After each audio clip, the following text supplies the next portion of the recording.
And we are live. This is Dark Journalists. What a fantastic crowd we have out there in the ideas room tonight already. Of course, tonight I am joined by the lovely Olivia. Hi, everybody. And Miss Olivia, it's coming close on the JFK side, up to 60 years, the 60th anniversary of the JFK assassination, and all kinds of strange things are coming out, some good and some engineered. And we're going to look at some of the more kind of hot breakthroughs that are going on right now. And I have to say that there's a lot of questions around some of these recent revelations around the Secret Service man who came out, and that agent and the things that he's had to say are very, very interesting. And he certainly was there in the motorcade. He certainly had the background, and they certainly have packaged this for the 60th anniversary. What I'm going to do tonight is go through the sequence of events of the actual shooting, show where the agent was involved, and that is Agent Paul Landis, and some of the strange inconsistencies, shall we say, around this story, and also how the story has kind of a dual purpose in a sense. One of those is to sort of upend the magic bullet theory, which was always a fool's errand in any kind of way, shape, or form, and anyone with a brain knew that was a fake out. But nonetheless, it's still the government's official position as we speak. It's hard to believe it. Well, what I'm going to show tonight is that after the crime, the magic bullet has an even more magical trajectory. And we're going to get into all that tonight. It is interesting, and I am glad that there is movement around this case and the bullets, because it's going to bring a lot of attention to the idea. Of course, there were multiple shooters in Dealey Plaza on the assassination day in 1963, and they assassinated President Kennedy in his motorcade in an ambush. And it was the intelligence agencies and a group inside connected with aerospace that we refer to as X-Protect on this program. We've gone into great detail trying to outline that, including the most recent last two episodes about DRAM. And there is an interesting bird sideline that comes up tonight, and that relates directly to uranium. So Bird was into nuclear things. He was into oil. He was into exotic technology, aerospace. He was into rockets in the 1930s, but he's into uranium here. So that is very interesting kind of setup. And I want to go through some of the things that are just waiting there in the official record to be debunked completely and shown the real case about the JFK assassination, which has been ignored by historians, scholars. Right now, if you give the right answers, in a history exam in high school or college, they're all wrong, in fact. Lee Harvey Oswald was the assassin, all that kind of stuff. Completely ridiculous. And also the fact that Oswald was someone who was an extreme Marxist. That's all a paint job, in fact. And sheep dipping. Exactly. Before we get started, Miss Olivia, I'm going to ask you to get the actual ether cable and plug it directly in, because it seems floating on Wi-Fi, it's going to get a little choppy as we go through the evening. Thank you very much. Appreciate it. Much obliged. So one of the things I would say that has to be acknowledged right off the bat is this is an explosion of a revelation by this agent coming out at the age of 88 years.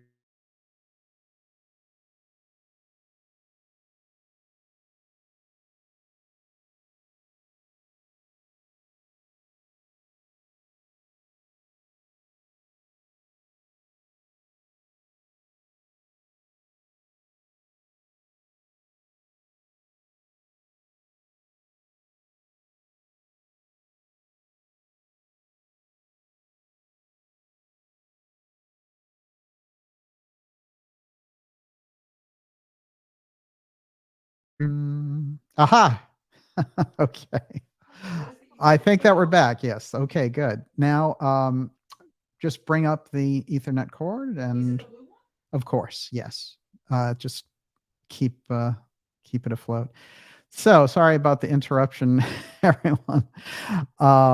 a little tech issue there, trying to keep it off of Wi-Fi and plugged in because of the nature of this. I want to remind everyone in the meantime to go to darkjournalist.com and sign up for our newsletter. This is a newsletter that keeps us in touch with each other past the major censorship going on there. And that's okay. That's okay.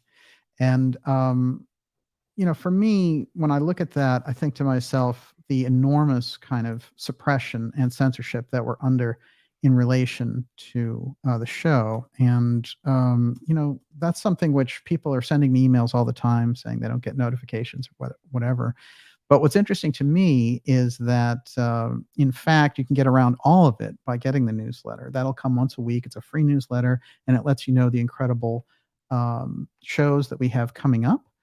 And also the phenomenal, and I mean phenomenal, interviews and X-Series episodes coming up, along with some terrific episodes of the X-Series and documentaries, as well as events. And these are things that you're going to want to be in the queue for before anybody else. So stand up and be counted.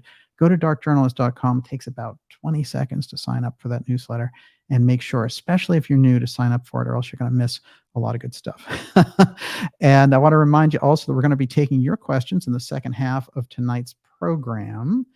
And we will, Miss Olivia is going to be putting those together as we speak. And you can ask them anytime. Before I go any further, Miss Olivia, what do you got? Joseph is in the chat tonight. He said, I've been dying here with DJ. Thanks about this magic bullet guy. And Happy Hermit 3D says, so this Secret Service agent says there were only 3 shots fired that day. I'd heard something about a, quote, shooting gallery. Sounds like this, quote, whistleblower is another CIA psyop. Narrative control? Yeah, I mean, we're going to answer a lot of questions about him and what he heard. What's interesting is if you look at his original statements after the shooting on November 27th, he does say, oh, I saw these shots from the right front. So that's where he thought they were coming from.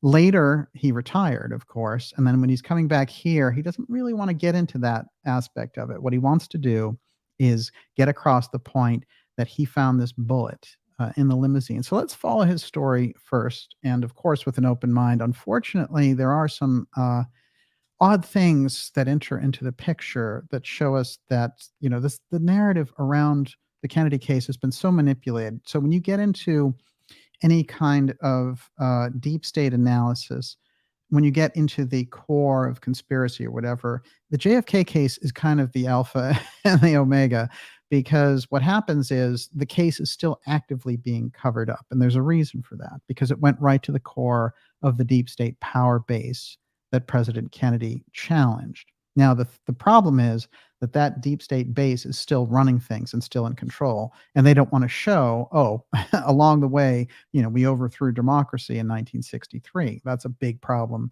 for them. So for years, and I mean, this is the way that they've done it, they've put their people out there spinning this against, people's real feelings about this case. And you've seen the polls over and over again. Everyone basically who's looked into it at all understands that Kennedy was assassinated by the government. And certainly it wasn't Oswald with an old gun that didn't work up in the Texas School Book Depository. He'd just gotten the job, So you have this guy, Oswald, who went over to the Soviet Union. And the more and more you look into his career, you realize, the CIA was aware of him. They were opening his mail in 1959. J. Edgar Hoover was writing memos about him in 1960. Come on. So right off the bat, all of the mainstream stuff and the mainstream academicians and historians and stuff have all been, full of it. And when it comes to this case, they've had to toe the line, because if they didn't toe that line, they'd be out. No documentaries, no shows. We have the same problem around the UFO world as well. All those people who won't stand up to the CIA UFO threat operation and Grush and all this stuff, those people are in the same category, that they need to go along. So when you have people going along with that, as shocking as it is, they're not going to get anywhere unless they do go along with it in that field. That's the problem. So you have a lot of problems in the UFO field of complete, and I mean like 90% manipulation by the Central Intelligence Agency. In the public media, it's all driven by the intelligence community. So if you don't call that stuff out, you get more of it. That's the way that it works. When you call it out, it backs off. It has to recapitulate. It exposes itself. It's rather remarkable.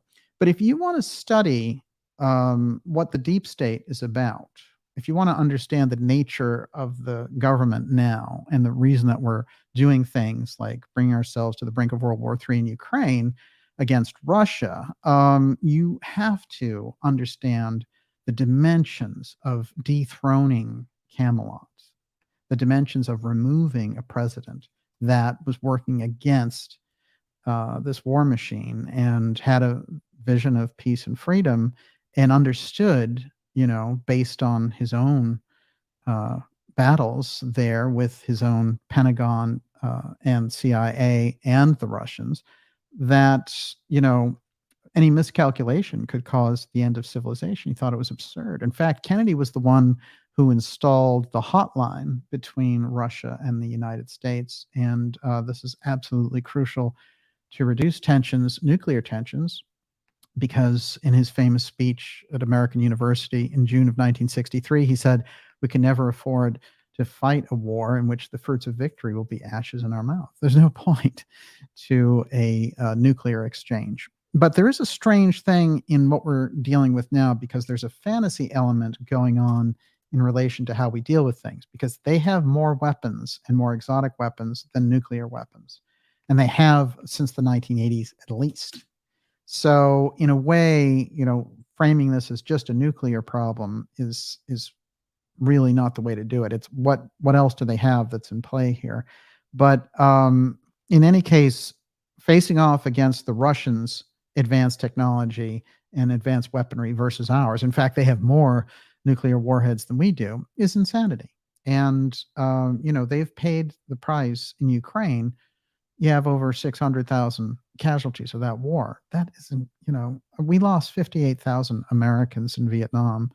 And if you go back into these wars, they're complete tragedies. But you're just flinging for the neocon agenda. You're just flinging these Ukrainians at the Russian army. And the Russian army is kicking butt on the battlefield. And we keep supplying them on the Ukraine side with all kinds of billions of dollars, which swells up this military industrial agenda. So the defense contractors are getting loaded. They're getting high off this. And America's prestige around the world is going down.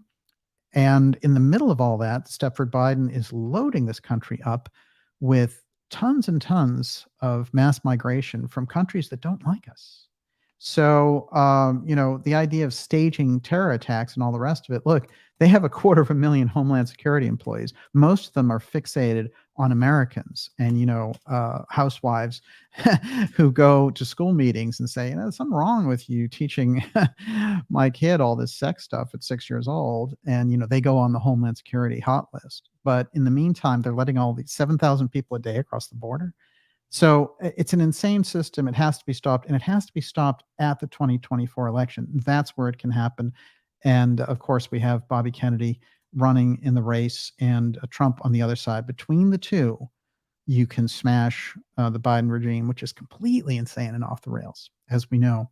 But how did how did we get this way? That takes us back to this revelation about November 22nd, 1963, and the import, the impact and the shockwaves from this event and how it changed history dramatically to throw everything off course in its path. And that's what we've been dealing with ever since. So we're going to get into that tonight. Before I go any further, Miss Olivia, you're up. David Hermina says, DJ, are you thinking this magic bullet story is coming out because of the Dram FOIA case, since they both surround the 6.5 millimeter Mannlicher bullets? And then Jot Madri said, I think all of this has to do with RFK Jr. Yeah, well, that's very interesting. I thought about that aspect of it, and if anything, it would help RFK's campaign. I think there's a buttoning up going on the CIA side. They've had a real problem, and I think that what they might be trying to do is go back to a very old narrative that they had in the 1960s about Russia and Cuba, and all this nonsense where they try to pin it on Oswald. And I think what they're trying to do is provide a backdrop for that, because they know that the magic bullet doesn't hold up after all these years. They've tried to chip away over the years at that, but it's overwhelming that people understand that the CIA lied. The problem with deep state control on this level is the Kennedy case really hits at their power base, as it did during 1963. But their removal of Kennedy and the fact that in the end, if you get right down to it, although they got away with it, they're also incredibly exposed on the matter, which is why we're here talking about it tonight. Too many facts have come out to show the crime and the criminals involved, and they're all acting on a state and defense contractor intelligence level. And the factor that we've introduced into this case, which a lot of JFK researchers and people who study the deep state don't like, is the UFO file. The UFO file has to be understood as a central aspect and motivation for President Kennedy's motivation. If you don't get to that for Kennedy's assassination, then you're missing a gigantic window on the whole thing. And there are incredibly good sources for this. So then on that side, you get these deep state researchers, and they understand the intelligence agency's role in this very well, and they do a remarkable job. But what they're missing is the UFO aspect, and they won't touch that UFO field because the UFO field does things like the Mexican mummies from this week, and things of that, or Grush, And so, are you going to be talking about that? Yeah, I mean, I'm really going to focus down on this, but in the Q&A section, we'll take some of those. Sounds good. But it is important, I feel, to make the distinction between, there is something very much missing in the deep state research because it's missing the UFO file. And on the other hand, the UFO crowd, the UFO researchers don't have any good bearing. They think the CIA is going to give them disclosure. And you have really even the top people in the field, and I've pointed them out here just because they've been so vocal about it. It's nothing personal, but, the Knaps and the Dolans and all those people, they're all thrown in with the intelligence narrative. They're just, those people in the last week, they've come out talking about how great TTSA was and how that, Elizondo is a hero and all. I mean, they're crazy. Elizondo, who famously try to come out in the New York Times article and pretend to be a whistleblower from the government, was working for the government, is working for the government, always worked for the government. Grush is not a whistleblower. Grush is an employee of the United States government. Okay, let's get real. And Grush and his revelations, whenever he gets into trouble, his PR people say, oh, the intelligence community is after him. He is the intelligence community. Those are the people who trained him. He worked for them for 20 years. He's the intelligence community. Elizondo is the intelligence community. These people aren't whistleblowers. So the people on the UFO side who are missing that and misleading the people who are viewing them just because they want to be in on whatever crumbs, this crazy CIA, DIA machine is going to dole out about them. That's coming around because, when you look at it, somebody like Elizondo has been exposed by the New York Post, been exposed by Black Vault, Dark Journal. I mean, it's exposed. He came out and lied his face off. So, those are CIA people and they're counterintelligence CIA people. So they're very good at lying. That's the way it goes. And they have great cover stories and they're great at perception management. This is the nature of the work that they do. And it has its history in the inception of the CIA and their development of all these coups in the 1950s, working on behalf of business interests, not on behalf of the country, not on behalf of the military, but on behalf of business interests. And this is a very important thing for us to get to around the CIA. And Kennedy's assassination, incredibly motivated by this Central Intelligence nexus with the paperclip aerospace UFO side. There's no getting around it, and not in this research on the X show anyway. Everyone, you're watching the Dark Journalist special report. This is a JFK assassination special, Secret Service, Deep State, Magic Bullet mystery, and there's some real new revelations here. And as much as this story coming in is new, I have some information that really is going to break some of that apart. So we have all kinds of new revelations coming through here tonight. We're going to take your questions in part 2 of tonight's program. Let's go and take a look at Paul Landis himself. Can't wait. It's important to note that the Secret Service immediately has a credibility problem around the JFK assassination, as they have in other ways, that some people in that organization have been manipulated over the years. And when it comes to the Secret Service and the JFK assassination, there are incredible amount of anomalies, but none any more blatant than the Secret Service stand down.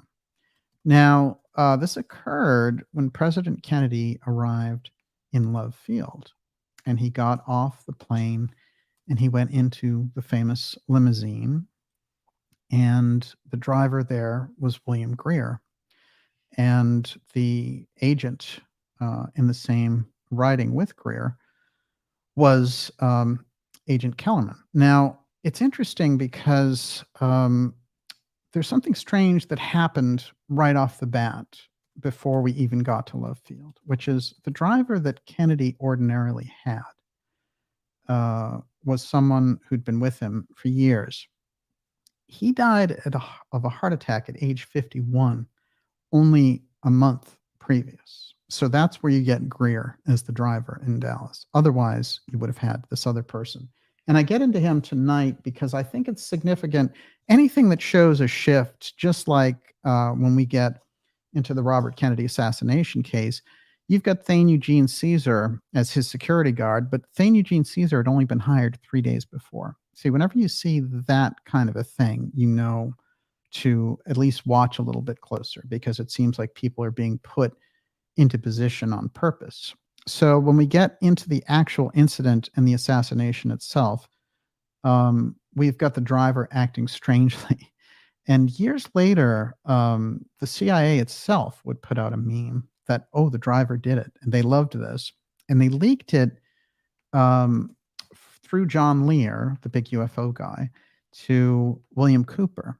And it was a film that was altered, and it shows, this weird close-up of the grease on Greer's head, and it pretends that it's a gun, but that's junk conspiracy. And this is a central core tenet of dark journalism, which is you have to understand the levels of information that we get. So we got the official story, in this case, the Warren Commission, Oswald with an old gun, crazy communists shooting President Kennedy, and just getting lucky with a magic shot. And that's the official narrative. They stick to that. That protects the institution.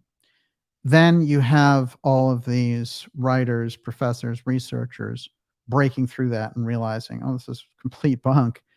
And that's the counter story. And that counter story, the media turns into, they call it conspiracy theory. And they'll battle with it and say, oh, all those people are conspiracy theorists. As we know, this is one of those things we've been through for years with them doing this. And they did it in September 11th and all these other deep events as well, just like they did it with anti-vaxxers and all this kind of thing. Now, the third level, though, has always intrigued me, and I see it very active in the JFK case, which is junk conspiracy. Just like in 9/11, there's a lot of junk conspiracy. And the junk conspiracy is put out by the same group that puts out the first level. And that's how dark journalism operates. It is the official story, the secondary story, often called the conspiracy, but actually the real dark journalism. And then the third level, the junk conspiracy. The junk conspiracy, the driver did it, Jackie did, all that stuff, is meant to obfuscate. And we see it operational all the time. And people who who are clear thinkers will ask me the most ridiculous things in relation to the case, and that's because they're following these absurd points.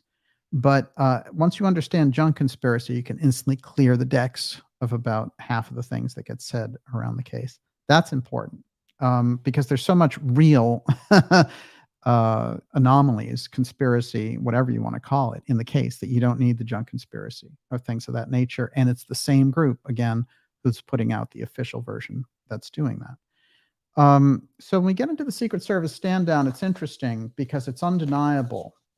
You have the same type of thing happening when you get into the evidence in the case. So magic bullets, this becomes an absurdity. But in the case of the stand down, it's quite remarkable because what happens is when President Kennedy shows up in Love Field. Hang on just a second here. If you got a question, Miss Olivia, you can go for it right now. Scarlet Fire said, somewhere I heard that Oswald did not test positive for gunfire residue. Is that true? Yeah, yes, completely. And they said that he did, and he did not. So, you have instant obfuscation going on. And that's part of the arc absurd associated with this. Okay. Too many printouts tonight. No, this is good. This is good. If anything, we're going to have every kind of base on the diamond covered. Okay. So let's take a look at some of these Secret Service people. Here, in fact, is Landis. It's an interesting shot. This is just after the assassination, just before they arrive at Parkland. They're heading there, and that's the actual shot. And this arrow here we have pointing to Landis. There he is. And originally he was in the backup car, and we have the driver there, Sam Kinney. He's going to be very important for this story. I hope I'm pointing correctly. He's got sunglasses on. And what we see really in getting into this is the people in the backup car noticed things that were going on in the front. And originally, they were in the heat of action. They were told not to do anything. This is part of the Secret Service scandal that took place in Dealey Plaza that day. This reaction was slow, and the driver slowing down to a stop has been recorded by a number of people. Now, Greer, the driver, who, they've thrown so many things at him, but it is an unusual set of circumstances that when he's driving, the person beside him, the agent beside him, tells him to get moving, and he doesn't. And he just glides there until the shot is over, and then he takes off. Now, you can say that's human error or whatever it is, but it seems to be part of the setup and part of the problem with the Secret Service, a stand down of that day, and the security stripping that's obvious once you get to Love Field. Let's look at that security stripping that takes place. So this is a traditional motorcade with President Kennedy, and you can clearly see the people in the back here are the Secret Service agents. And what they do is they hang out on the back of the car. They have handles there. There's a space for them, and that's part of the security bit, so nobody can shoot at him from the rear, that they can see all the dangers from the front and back. So when they take those people off, when they get to Dealey Plaza, that's a really big problem. Now, you'll notice in the original setup for this, you have this is a part of the original Secret Service stand down that goes on. And it's interesting because we have this other agent, again, Sam Kinney, who comments on this. But so what happens is, as they leave Love Field, there's a photograph of the Secret Service agent attempting to get on the back. There's two of them actually attempting to get on the back of his limo, as they ordinarily would. And it is the supervisor, Emery Roberts, who tells them, no, get off. And he's clearly seen yelling and waving his hands at them. So one of the agents there, who's used to, being on the back of the limo, he wonders what's going on and very clearly gives them, what are you doing here? What do you mean, don't get on the back? Now, what's interesting is this was never explained logically, and eventually they started to spin this and say, oh, Kennedy, he didn't like people in the back, which is ridiculous. So what happens is they go later and ask these agents. There's a number of researchers who've gone to the agents. In this case, they ask, did Kennedy order the agents off the back of the limousine? And Sam Kinney, who's going to come up, as I said, he was driving the backup car. He says, no, No, he had nothing to do with that. For the record of history, that is false. It's very clear that whoever floated that out there, the Johnson administration or whatever, Kennedy always had people on the back of his motorcade. So that's just, false information. So they float him into the Dallas trip, and they float him down Elm and Houston Street. And what's going on there is he has no Secret Service agents on the back, and so it opens him up to all sorts of levels of fire. And as a result of this, of course, the assassination takes place, and the agents are too slow and all the rest of it. So the key thing, though, is that they take the Secret Service protection away, showing that Emory Roberts or whoever was giving him instructions was under orders that the people who were operating the assassination didn't want those people on the back of the bumper. That's a real red flag for an inside job in relation to the JFK assassination. Of course, it is an inside job, and we're going to go through the levels of how they achieved it here. One of the things I want to point out when it comes to the Secret Service aspect also is that you don't need to have the entire Secret Service on board with the security stripping, just a few supervisors to tell them to do key things at key times. So there are people that were Secret Service agents that researchers like Peter Dale Scott point out acted very unusual and operated the emergency White House network as their communications channel, so their communications couldn't be recorded, which is very unusual in this case. That was Winston Lawson, and he becomes a strange figure in all this because he's directly connected to the continuity of government program, which we've covered so much on this show. But so you have instantly a strange infection in the Secret Service ranks. And if you go into some of the work of Abraham Bolden, who was the first Black Secret Service agent, and he was appointed by the Kennedys, and the fact that he called out and wanted to speak to the Warren Commission about some of the anomalies around Dallas, and also the fact that almost the same exact assassination had taken place in Chicago and had been foiled by an FBI insider named Lee.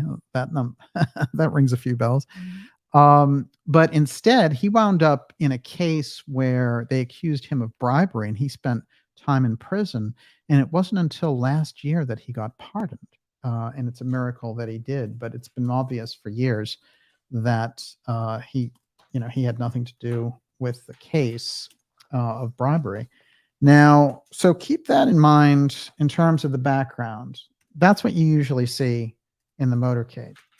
In Kennedy's motorcade, it's different. This is the lead limo, of course. And if you go back here, there's nobody. There are agents on the backup car, and there's the driver. There's Kinney, who we're talking about. And in fact, the man looking back is Landis on the second car, but the front car doesn't have anyone standing on the back as they ordinarily should be. So when the shots are going off, there should be two agents on the back. They're missing. That's the security stripping we're talking about.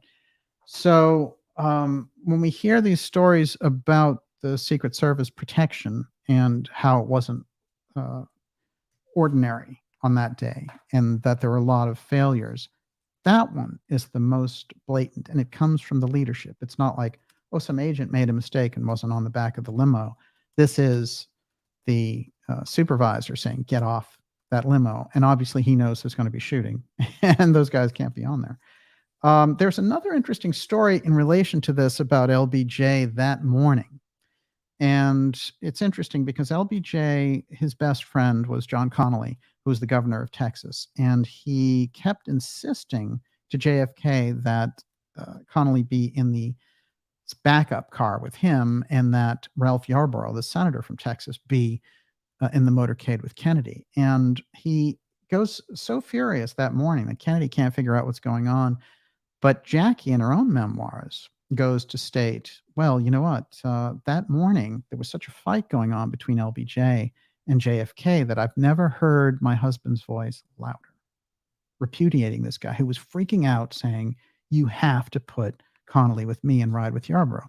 So whatever is going on there, LBJ has a foreknowledge of. And if you've watched some of the programs, that we've done on LBJ that won't be any surprise. Although people on the research side go too far and think, oh, LBJ did the whole thing. No, the whole thing is achieved by that deep state apparatus and the CIA leading the charge. But it is interesting that the person who is benefiting dramatically from all of this, he has to be in on it, in this case. And if you look into the history just a little, like a half-inch deep, you're going to find that basically LBJ was on his way to prison for a number of cases that were brought up, and that when they take that turn there onto Elm Street, they are, in fact, all of his fortunes are about to change because he becomes the president and all those cases go away. And, everything gets hung up on the whole Kennedy case and who did it. And, he can pretend then, oh, I'm protecting us from nuclear war. And so all the cover-up apparatus doesn't seem like he's hiding his own involvement in the crime. This is a very clever and well-organized piece. As a matter of fact, Supreme Court Justice Earl Warren didn't want anything to do with the Warren Commission. He didn't want to be involved at all.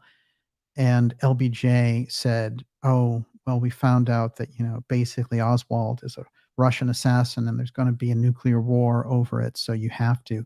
And that, it's recorded that Earl Warren, when he left in tears because he didn't want to get involved in the shenanigans, but he didn't know what to make of this. And they were able to use this story about, oh, hey, the cover-up's okay because we're preventing war with Cuba and Russia.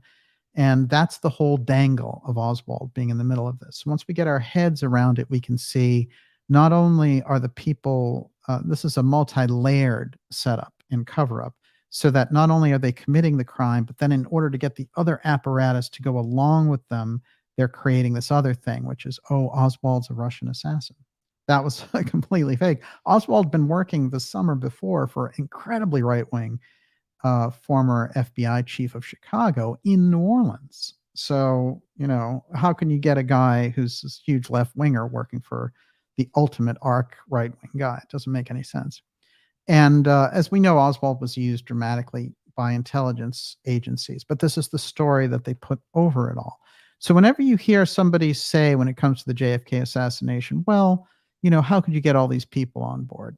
Look, for the original conspiracy, all you need is this group, say the intelligence group, Johnson and some others. And all they have to do once they assume power is create this backup story and say, look, we're going to be in a nuclear war if you don't help us cover this up. And everyone's in a catch-22 situation helping them out, because what's happening is they are protecting the criminals, but at the same time, they're under this false thing about, oh, we're protecting everybody from World War III. That is exactly why they used Oswald in the middle of all this. Everyone, you're watching the dark journalist JFK Assassination, Secret Service, Deep State, Magic Bullet mystery. Well, we've got some background here about some of the scandals around the Secret Service and the things that they did that day. Now we're going to see what Paul Landis was up to and why this story now, and why is it a carbon copy of a story that came out during the 50th anniversary that involved a different agent? That is a tough question for this agent, Paul Landis, to answer, and he's welcome to come on his show, as is his co-author. And this is another interesting thing, which is the co-author that did the book with him. Well, by the way, the book is just coming out in October. It's not even out yet. But the story is shifting already in ways, and I'm more than happy to have former Secret Service agent Landis come on this show and explain some of those things away. I'm going to outline them in great detail here, as you can see. In the meantime, Miss Olivia, what do you got? Now, John Maudry is asking, whatever happened to that Secret Service agent that was told to back off? Did he live long? That was waved off. Oh, yeah. I mean, they were under a kind of a code of silence. And there's a lot of strange things in the Secret Service anyway.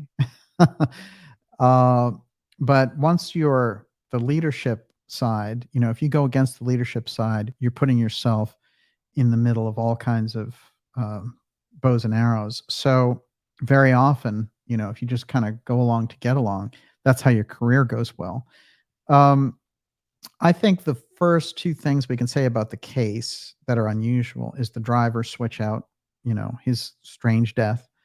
And I'm going to talk about him a little bit later. And then um, the, the actions of LBJ that morning flipping out, I think are very telling also.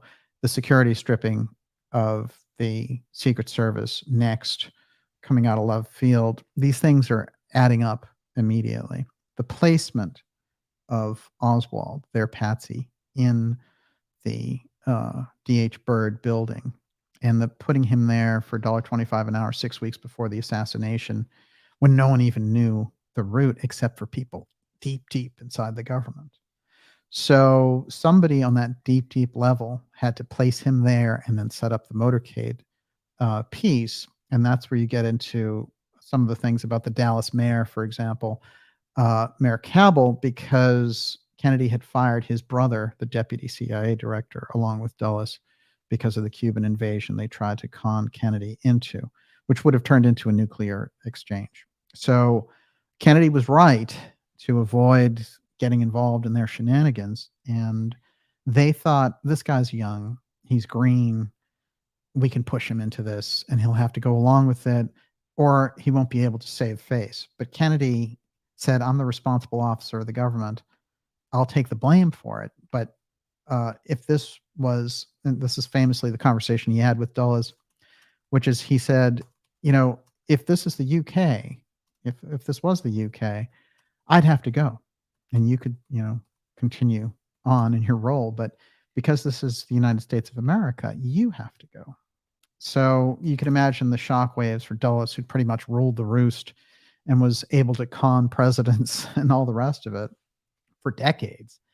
And, here is this guy, this kind of millionaire playboy with his own vision of the world, right? This is how he's regarded. And they're thinking, this guy's challenging everything, and he's going to get rid of me? I don't think so. So this is the nature of the problem with the outgrowth of this extra constitutional agency. It became, not only was it sort of the inception of the CIA is illegal right off the bat. That's the nature of the problem. But even for what it was created to do, they took it way beyond that. And part of the reasons for that is its initial inception is in 1947. It's set up out of what? It comes out of S&C. That's the, Sullivan and Cromwell. It was the law firm for international finance and all the criminality that had gone around in those circles. Those are the people who put together the CIA, and under the umbrella of this idea of gathering intelligence the way the OSS did in World War II. So we get a very different flavor of this. And sometimes I like to point this out, which is a lot of the CIA aspect, it's misunderstood as a part of the military apparatus. And Kennedy got into this too, because what he did was he set up the DIA, and he's like, well, let's have the military do the things that the CIA, they're doing all these things illegally. Let's get them back under some ordinarily, lawfully abiding control. And it's interesting because you can see him doing a number of things like that, including with the exotic technology, aerospace, a space program, UFO file side, because he's pulling those things back under executive control. Because whose control are they under otherwise? They are under the control of covert operators. There's no accountability. And this is what he saw. He said, oh my God, I can't believe the things that the CIA is in charge of. This was one of the first things he exclaimed when he got into the presidency. And he knew deep, deep things about the government. His dad had been there in the SEC in the 30s. And so he knew the players and he knew everything. But even he was shocked at the level of things that they were doing. And he only found that out once he became president. He had a pretty good inkling, but he still couldn't believe the number of things. So one of his top missions was limiting their power, and they knew it. And this is the nature of so many of the struggles during those very short 3 years in office for President Kennedy.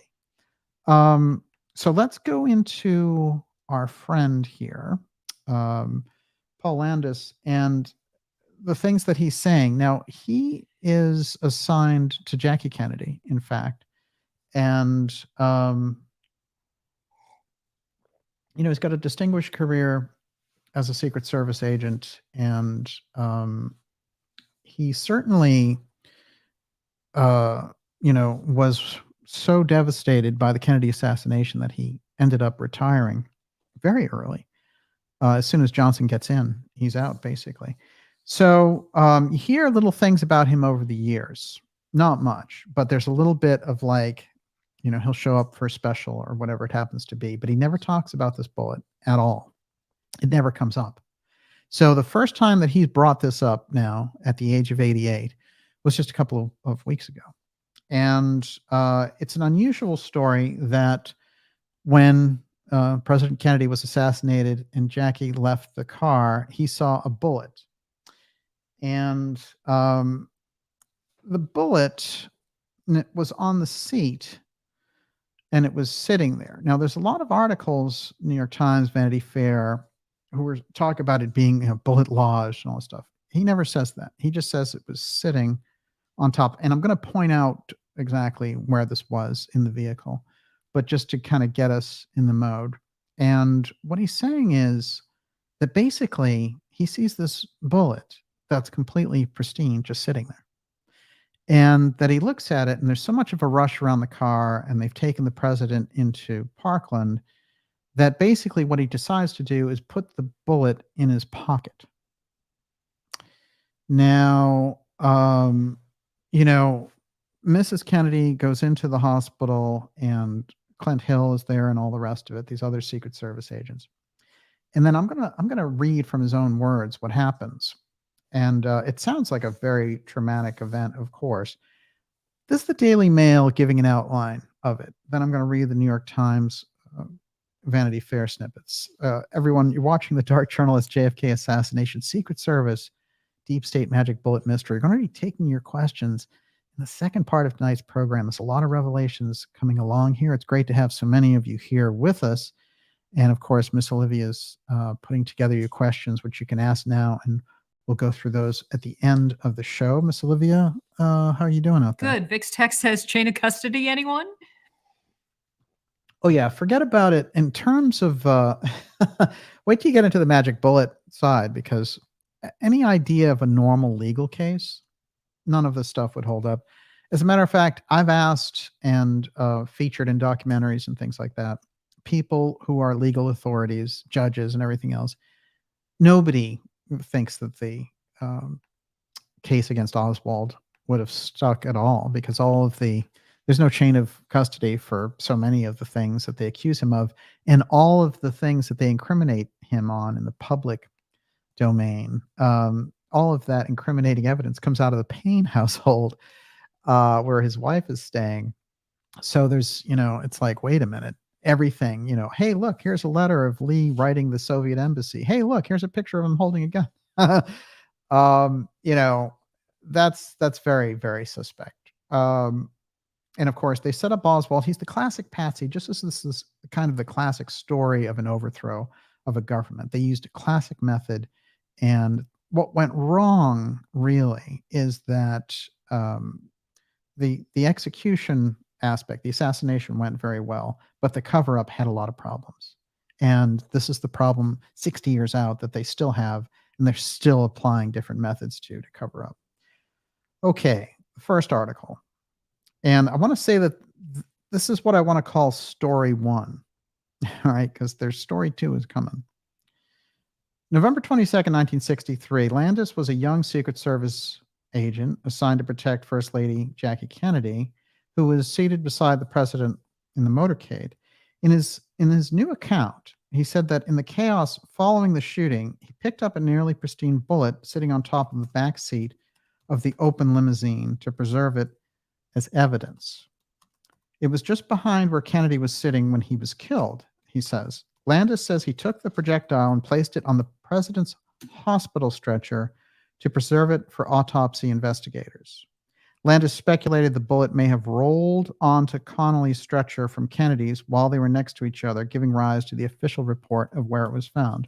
Famously and absurdly, the magic bullet was supposed to have been found on this stretcher. Hey, look, the magic bullet. Now, I ran a clip of someone I'm going to get into tonight which is Daryl Tomlinson, who was the maintenance man at Parkland Hospital. And he, in a CBS special, which is kind of lost to history, but I have the entire thing, he says, oh, I pulled this stretcher off the elevator, and that's the one that held John Connolly. But the bullet was found on this stretcher. And then they come in and they say, this stretcher was not connected to the case. That caused some people to think the bullet was planted. Back then, they understood the trajectory on this. The magic bullet came from a stretcher that wasn't connected with anything. It wasn't Connolly's and it wasn't Kennedy's. It was on a separate stretcher that was just sitting there.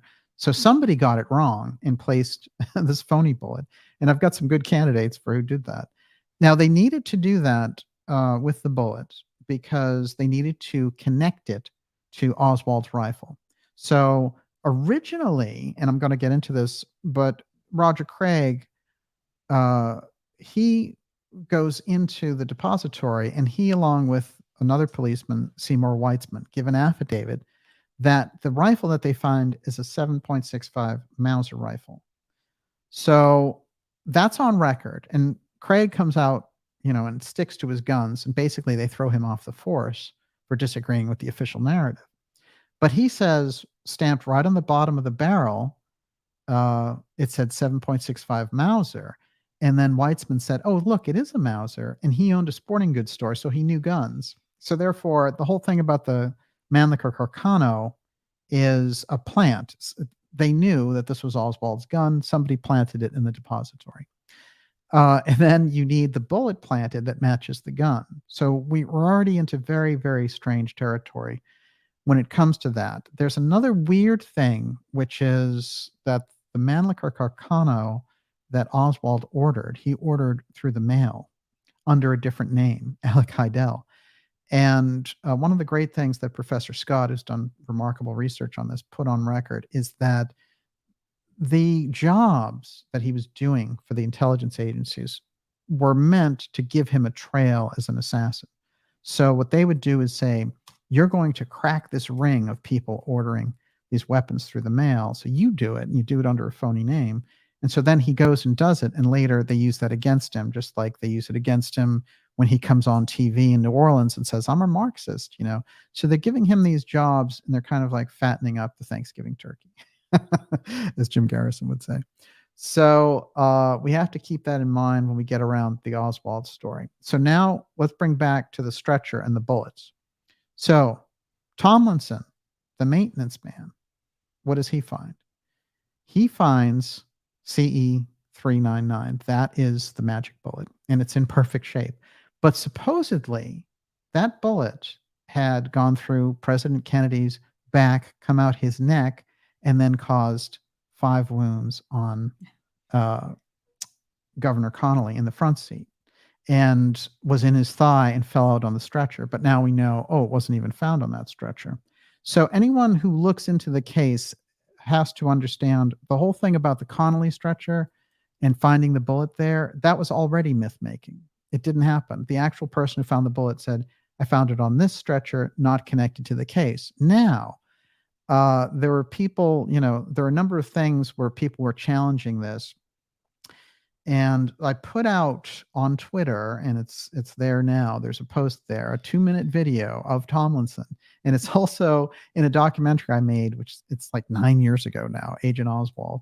It's clearly there. And I have the entire CBS broadcast, which is very hard to find.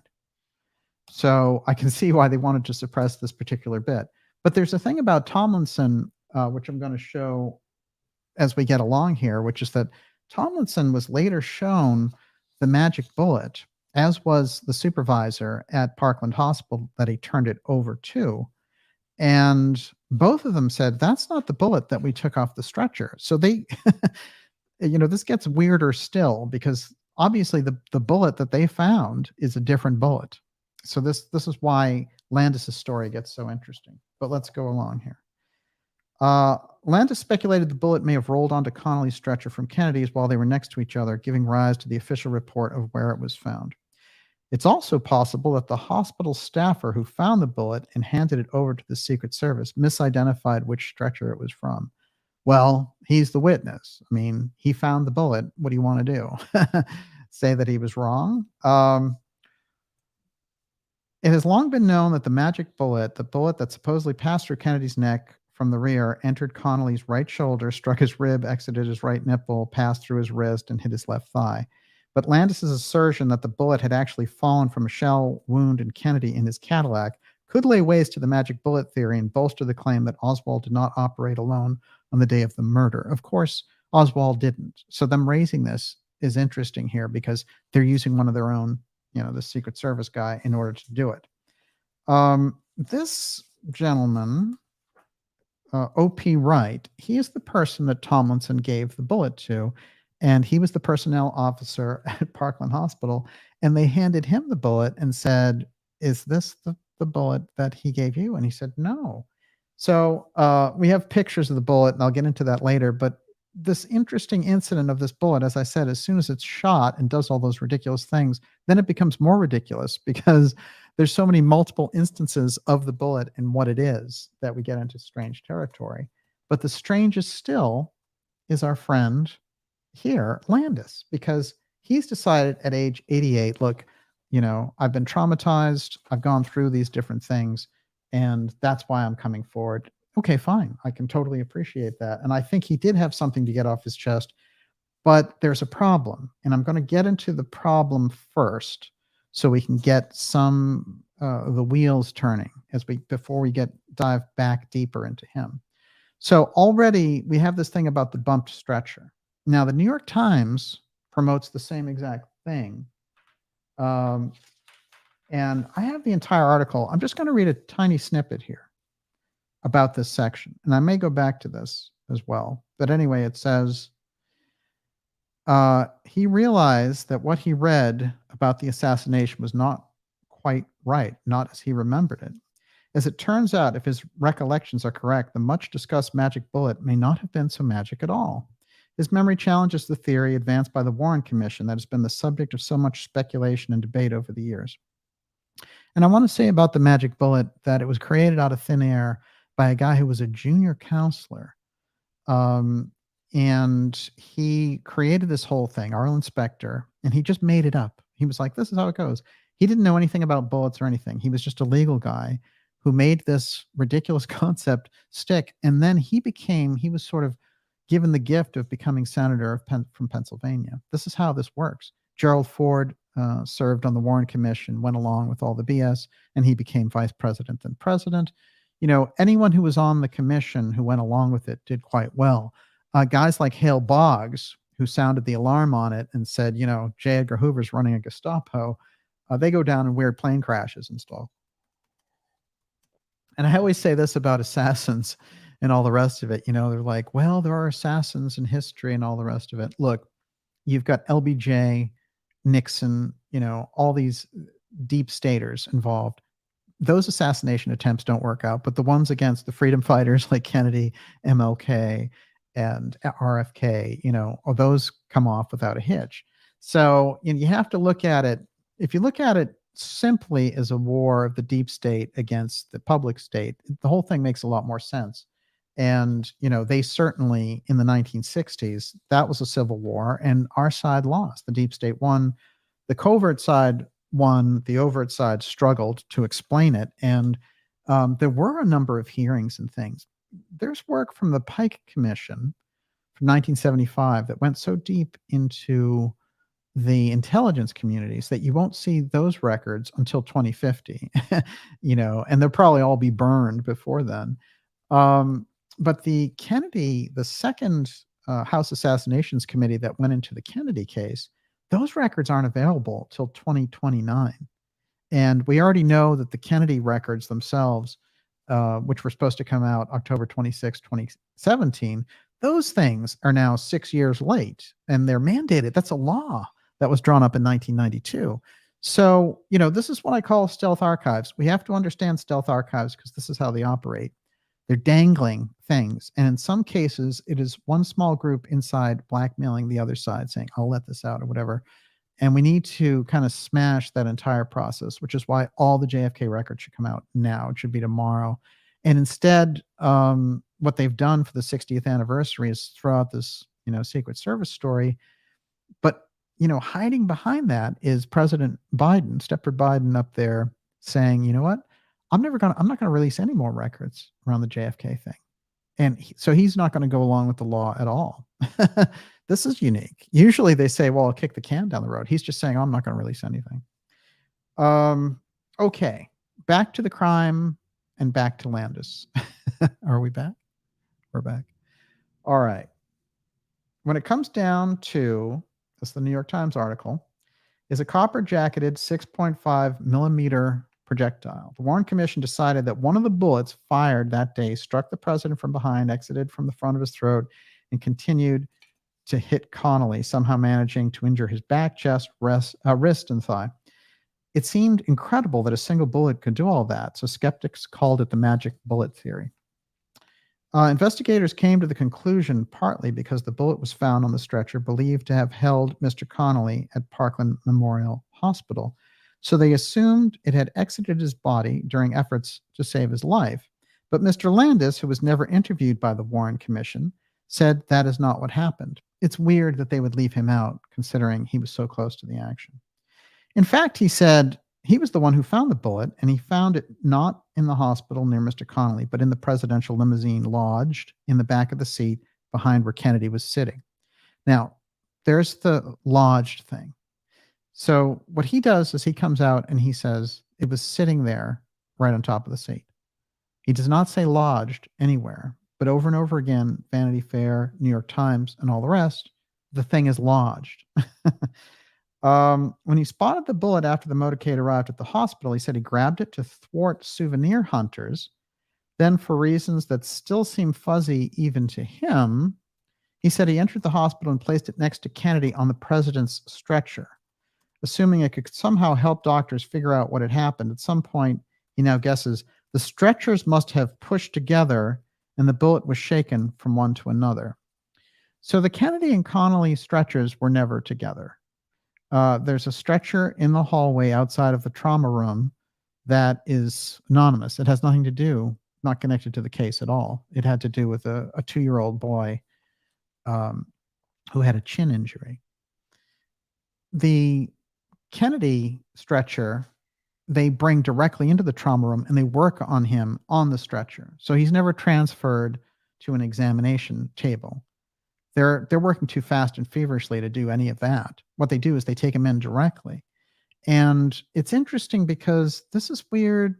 Landis, I'd like to have him right in front of me so I could ask him this question. And here's the question. It's very simple. How could you have placed it on Kennedy's stretcher and then thought that Connolly's bumped into it? Because, Kennedy's stretcher was in the trauma room. So this is what I call story one, bumping stretchers, and him saying, oh, I put the bullet out and I put it on Kennedy's stretcher. But he doesn't say I was in the trauma room when I did that. The trauma room part with Kennedy on there and him placing the bullet there, that seems to be kind of the later focus of how they do this. There's no, the bumping thing is a complete fantasy at this point. There's no way, first of all, for the magic bullet to have come out of Connolly and bounced onto this other stretcher. But that's in the case of the anonymous stretcher with Connolly. Those are the two that were in the hallway that Tomlinson described. And by the way, they were both left unattended while this stuff was happening. So anyone could have walked along and planted a bullet. And I'm going to describe something from Dr. Crenshaw, an incident that happens while he's working on Kennedy that might explain some of that. I'm going to get that. That's right here as well in the whole Crenshaw section coming up. Now, let's go back to this and get it clear. You've got the stretcher that's carrying John Connolly, and they move Connolly from his stretcher onto an examination table. They're working on him. Then there's another stretcher for a 2-year-old boy. Those are both in the hallway. Those are the ones that Tomlinson comes upon. Kennedy's stretcher is in the trauma room with Kennedy and the doctors working on him, and they never take him off the stretcher until they put him in the coffin. Those are all facts. They're on the record. They're even in the Warren Commission. So this story then of Tomlinson I'm sorry, of Landis saying, that I placed it next to the president's stretcher, assuming it could somehow help doctors figure out what happened. At some point, he now guesses the stretchers must have been pushed together and the bullet was shaken from one to another, is really weird. I mean, it doesn't make any sense at all. Kennedy's stretcher was in the trauma room. Connolly's stretcher was in the hallway. And there's, the idea that the bullet could travel to another stretcher anyway is weird. And also, to make things even stranger, in the actual Warren Commission report, they're saying, oh, the bullet was found on Connolly's stretcher. But then Tomlinson, in CBS and in other statements and all this other stuff, he says, no, it wasn't on Connolly's stretcher. It was in the other stretcher, this one for this 2-year-old boy. So the bullet, somebody obviously put the bullet in the wrong spot for it to be discovered, maybe thinking, hey, I'm putting this on Connolly's stretcher. So whoever they sent off on this errand obviously got the wrong package. But now Landis and his story gets very strange, because if he's the Secret Service agent, he's got this bullet and he says, I'm putting it on Kennedy's stretcher. Well, Kennedy's stretcher is already in the trauma room. So his idea of them bumping together in the story 1 that he gives out to the New York Times doesn't add up. And that's a problem immediately about the nature of this story. But there are more problems and a lot deeper. Can I throw you a question? Yes. W.C. Ray says, didn't JFK the movie suggest it was Jack Ruby? Yeah, and remember, the JFK movie took from the research that was going on. And there's a classic story of Seth Cantor, who was a well-known Dallas reporter who covered the case. And when he goes to Parkland Hospital after the president is brought there, he says, then I bumped into Jack Ruby. But the Warren Commission was like, oh, Ruby was never there. He said he wasn't there. So they took his word for it. And they said, oh, Seth Cantor was confused. He was like, this is really weird. So he wrote a whole book about it. But what I found out is there are other witnesses who saw Ruby at Parkland. So what he was doing there, fine, it's anybody's guess. But somebody planted the bullet that was on the anonymous stretcher that had the 2-year-old. Because, the Kennedy stretcher was already in the trauma room and Connolly was off his stretcher and the bullet wasn't found there. So the whole thing, the apparatus of, oh, this bullet, it did all this damage to him and then it rolled off onto a stretcher, is all a fallacy, according to the witnesses. And then there's strangeness, as I said, about the bullet that they found compared to CE 399. Now, that 399 bullet had to match the Mannlicher Carcano. So they could have been a mad dash to switch it out and create this thing. But here's what I want to go over also about bullets for a moment. You've always heard the, 3 bullets, this is what happened. If you really look at the case of the Kennedy assassination, you have 3 teams and they're firing multiple bullets. You may actually be getting somewhere more in the 7 to 9 bullet range. And I'll just go through some basics for you. Just think about these bullets that we know are on the record. You've got the first bullet that misses. Everyone hears something. Kennedy hears it and stops waving. That's 1 bullet. Then you have a bullet wound in Kennedy's back. That's 2 bullets. Then there's what the doctor said was a frontal wound in the throat from the front. That's 3 bullets. There's the shots to John Connolly. Say that's 1 bullet that does all that damage. All right. That's ridiculous, but okay. That's 4. Then you have Tag at the underpass. He gets hit by a bullet. That's 5. Then they find a bullet in the ground on Dealey Plaza, and an FBI agent pockets it. Okay. So now you see how many bullets we're dealing with. And there's a number of bullets. There's a lot of gunfire going on when Kennedy goes through that motorcade. And then you have the headshot. So that's 7 bullets right there. And, the idea of 1 bullet doing all that damage, in my mind, is absurd anyway. But anyway, they needed to reduce this down, and the Warren Commission's job was to cover up for the whole thing. And this is what they did. And they needed to pin the whole thing on Oswald. So, they created this fiction, and we've lived with that fiction. And anyone who challenged the fiction, every time they did these specials on PBS or whatever, they'd be like, oh, they can't admit it was little old Oswald that did all this. And they'd have these psychologists on and being like, the average person doesn't like to admit that, a little nobody loser who's working for $1.25 an hour who just hates the president. There's a lot of weird things in the case, in the setup of this case anyway. The mentality of it doesn't make any sense. And we already know this isn't true, but even if Oswald was supposedly a mad Marxist communist and all that, why would he want LBJ in the White House instead of Kennedy? Doesn't make any sense. Kennedy had a much more liberal policy in relation to foreign policy. He was trying to work things out with different countries. And LBJ was known as a weird hawk who was in the pocket of the military industrial complex. There's no logic for that. And there's no logic that some of the things that they try to roll out. Remember James Woolsey, the CIA director under Clinton, he just came out with a book last year that was called Operation Dragon, how Khrushchev tried to take out Kennedy with Oswald. I mean, they're still running this nonsense.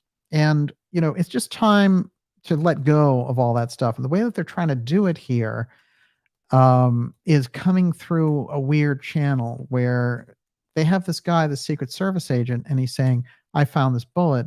But the story of how that bullet gets there is almost as weird as the magic bullet thing in the first place. So we have to start to say there's something immediately wrong with the Secret Service man's story. There's no question about that. Now, his co-author, this is the interesting thing. So we have Landis, who's saying, oh, I don't believe in conspiracy or anything like that. And, I still think it's just Oswald, but I found this bullet and it blows away the magic bullet theory. Well, he has a co-author who, is a little bit dicey in relation to this. He was the one who, he had this kind of fascinating thing. He's a huge anti-Trump guy, and he's sort of a super liberal. And it's interesting because when you look at some of the things that he's suggesting here, he is the one who's taking it was a conspiracy. And so they're letting him run with that while they're keeping Landis in the lane of, oh, no conspiracy, but I had this, thing that shatters the magic bullet. So here's what the co-author has to say, and that's James Robinald. If what he says is true, which I tend to believe, it's likely to reopen the question of a second shooter, if not even more. Mr. Robinald said, if the bullet we know as the magic or pristine bullet stopped in President Kennedy's back, it means that the central thesis of the Warren report, the single bullet theory, is wrong. And if Mr. Connolly was hit by a separate bullet, he added, then it seemed possible it was not from Oswald, who he argued could not have reloaded that fast. We already know that. And that's the reason they created the magic bullet, because they knew that somebody at the underpass had been hit by another bullet. So they already knew, oh, that one missed. What are we going to do? We have to create the magic bullet that causes all the wounds. So it's been a fiction from the start, and now they're trying to lay a layer on it since they know the magic bullet thing doesn't hold up for history, they're rolling out this other thing for the 60th anniversary. And it gets stranger still. And here's where it gets stranger. So I think I showed you earlier someone named Sam Kinney, and he was the person who was driving the backup car right behind Kennedy's car. And over the years, he identified things that he knew were wrong in relation to the stories around the Secret Service. One of the stories we opened with was this ridiculous thing of these Secret Service agents being ordered off the back of Kennedy's limo. And then the official explanation was, oh, Kennedy didn't want them back there, which is never, there was never any proof for that. And Kinney was honest enough to say, no, for the record, that never happened. Now, this is Kinney, who I think was a straight shooter in a number of these situations, and apparently talked about some of the options for what was actually happening in Dealey Plaza among his friends. But he has this neighbor who came forward, and this was during 2013. And I remembered this conversation This is during the 50th anniversary of the JFK assassination. It was on Coast to Coast, and the neighbor who'd known him for years, and it was verified, said that he went over there, and I'm going to go for the story. He says, Sam was a real good friend, and of course, he was my neighbor. He lived about 25 feet from me. One evening back in 86, I stopped in to see him. Sam, it was kind of late at night, maybe around 8:30. He made us a drink, and he sat down. Let's have a visit. So he started talking about his life in general, and when he left the Secret Service, he started getting into detail about his days at the agency, and he said he definitely saw and heard the shot from the grassy knoll. He said, I heard that. I saw smoke. Now, this is Kinney, who's in the backup car. He's in a key pivotal position to see this. I said, well, that's interesting because, you've never talked about that to me before. He said, well, and then he talks further on about a conspiracy. He says, it's just impossible that they got a president, a leader of a country like ours without some kind of conspiracy. One man can't do this.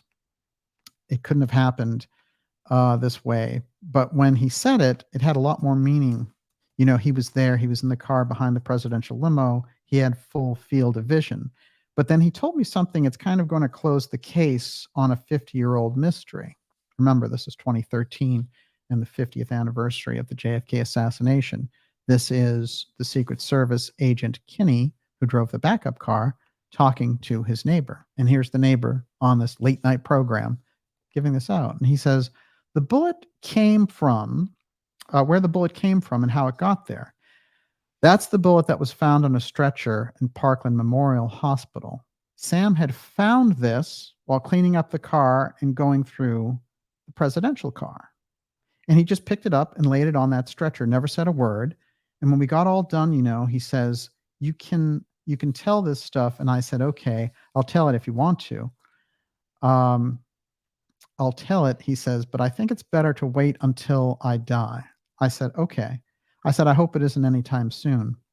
So then this neighbor says, I thought the 50th anniversary was a good time to tell this because he wanted it told that, I'm not looking for fame or fortune. I'm just a messenger here. I think he wanted to clear up the mystery of how that book, he wanted to get the car cleaned up, and he didn't want the president to be remembered like that. So he just thought he was doing something for his president, not even considering the crime scene. I'm sure he didn't at that day. It was such a surprise and shock. I don't even think he'd even thought about it, but he was loyal to the president, and that's the way he took care of business, And that was it. He didn't really go into great detail about it. As far as cleaning the car, he got the cars ready, put the top on, and got them back to the airport, got him loaded aboard the 130 back towards Edwards Air Force Base. That's correct, available. I was quite amazed that he trusted me with that information. He wanted to put it forth. People who know Sam knew he was a straight shooter. People who know me know I wouldn't do something stupid like this if it wasn't true. But he picked up who he would talk to about it. He just didn't want to talk about it to everybody. He kept, security on him, went to the floor plant when they were being built with the cars, and he stayed an agent until President Johnson came in. Then he retired when President Johnson was in office. So then there's a little thing about, did he speak about LBJ as a suspicious party? And there's a light thing about, he said, look who benefited from the whole thing. And then at the end, they say the three topics I wanted to get out was that he did feel that a shot came from the grassy knoll. He said he saw smoke, he heard the shot. He also thought that there was a conspiracy to shoot his president because one man couldn't do it. He's probably right on the money. One man couldn't do it. He definitely wanted to have that out there. He asked me to take care of business after his death, and he was my friend. I'm doing that. Today was a good time to do it on the 50th. It may have some impact, and I hope it does. Now, this story is from 2013, and it's 10 years before the Landis story, but it's exactly the same story, only it's Kinney. So there's a problem here, which is in Kinney's story, to his friend, the neighbor, and they put it on the record in 2013, he says, I cleaned up the limousine and I found the pristine bullet. I put it up and I put it on the stretcher. And then Landis, he comes forward at the age of 88 and he said, I was cleaning up the limousine. I found the bullet. I put it on this, what I thought was Kennedy's stretcher. So now they both have the same story. Kinney's dead. This guy is 88 and he's come forward with the story. Why are there two versions of this story? This is the nature of the problem that we're looking at. What is going on here with these two agents with the exact same story? They can't both be true. So one of these guys is putting it on the record. It's almost like there's this story that can be sort of globbed on to any agent, and they rolled it out for the 50th anniversary through the neighbor. It didn't quite work out, and now this guy's telling the story. Or is he telling a real story? And did Kinney know about I mean, there's a lot of problems here with this, which is that this exact story came out 10 years ago through another agent. So it's explosive in the sense that he is coming forward and saying, well, that's the end of the magic bullet theory. But Kinney came out and did the same thing 10 years previously. So this story is already on the record.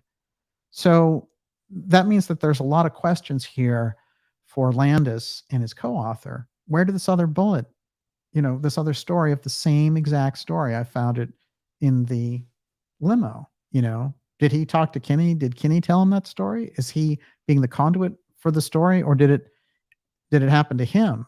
But how did Kinney already tell the story of the one bullet? Why do we have so many bullets going on here hanging out in the limo?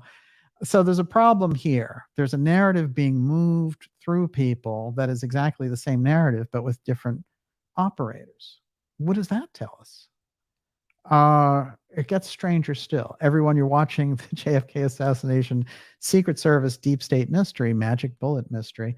We're going to be taking your questions in the second half of tonight's program. This one's already getting into interesting territory, and I have so much left. It's probably going to be two parts of this, but we're doing a lot of shows going deep on the JFK assassination leading up to the 60th anniversary. And this one in particular, the crisscross of what's happening here, I think is explosive, because all the major news organizations are picking up this story. And now I want to say this, that I watched Landis give a number of interviews yesterday, including on NBC and CNN and other places. And now the story has gone from, I just placed it on the stretcher, to, and maybe he meant to say this originally, to I was in the trauma room when they were working on the body, and I came up to the president's, where the president was, and then I put the bullet there. Now, we know the president wasn't on an examining table. He was actually on the stretcher. So the idea of the stretcher being in the hallway and bumping and all that stuff now has to go away. They just invented that story. The New York Times article, these other articles, those stories just came out September 9th.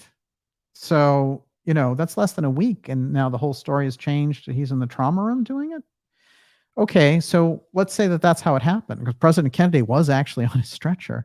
And then he said, I placed it by his feet, and I figured out the doctors would find it. I mean, so these doctors are working on President Kennedy, trying to revive him, and a Secret Service agent slips in and, unnoticed by them, puts the bullet by Kennedy's feet. This gets into some strange territory about it. And, at the same time, I'm not discounting it at all, but it's not, this is not a clear explanation. There's kind of three different stories going on here all at once, including the original lie from the Warren Commission that this thing was found on Connolly's stretcher. That lie has been debunked already, as we know. Then we have this other story, that the bullet was found in this anonymous stretcher, but it was still Oswald's. That doesn't make any sense. Now you have the Kinney story from 2013, and that says what? I found this bullet in the back of the limo. I kept it. I took it in my pocket. I went upstairs. I put it on the stretcher. Landis is telling 100% the exact same story. So there's story movement. There's story switching. I'm actually curious if the book that people are getting is the advanced book, or is that going to be changed by the time it actually comes out? That'll be a collector's item because it has story 1 in it, not story 2. So we're getting into an odd phase here. What do you got? Najat says, what a mess. I agree. So Joseph earlier said, and for crying out loud, why place a bullet on a stretcher that is assumed to be part of a crime? Why not place it in an evidence bag or hold on to it until you can place it in official evidence? That's my primary difficulty with Landis's story, not to mention the stretcher business that DJ is pointing out. And that find means they've repeated the problem that bothers me. No attempt to preserve the bullet or tag it as evidence. Well, it's interesting because both Secret Service agents tell that story that I found this bullet. Neither of them make an attempt to tag it as evidence like you would in a normal situation. Now, when I first heard that story and then the Landis story came out, I was like, oh, this must be the same story I heard 10 years ago.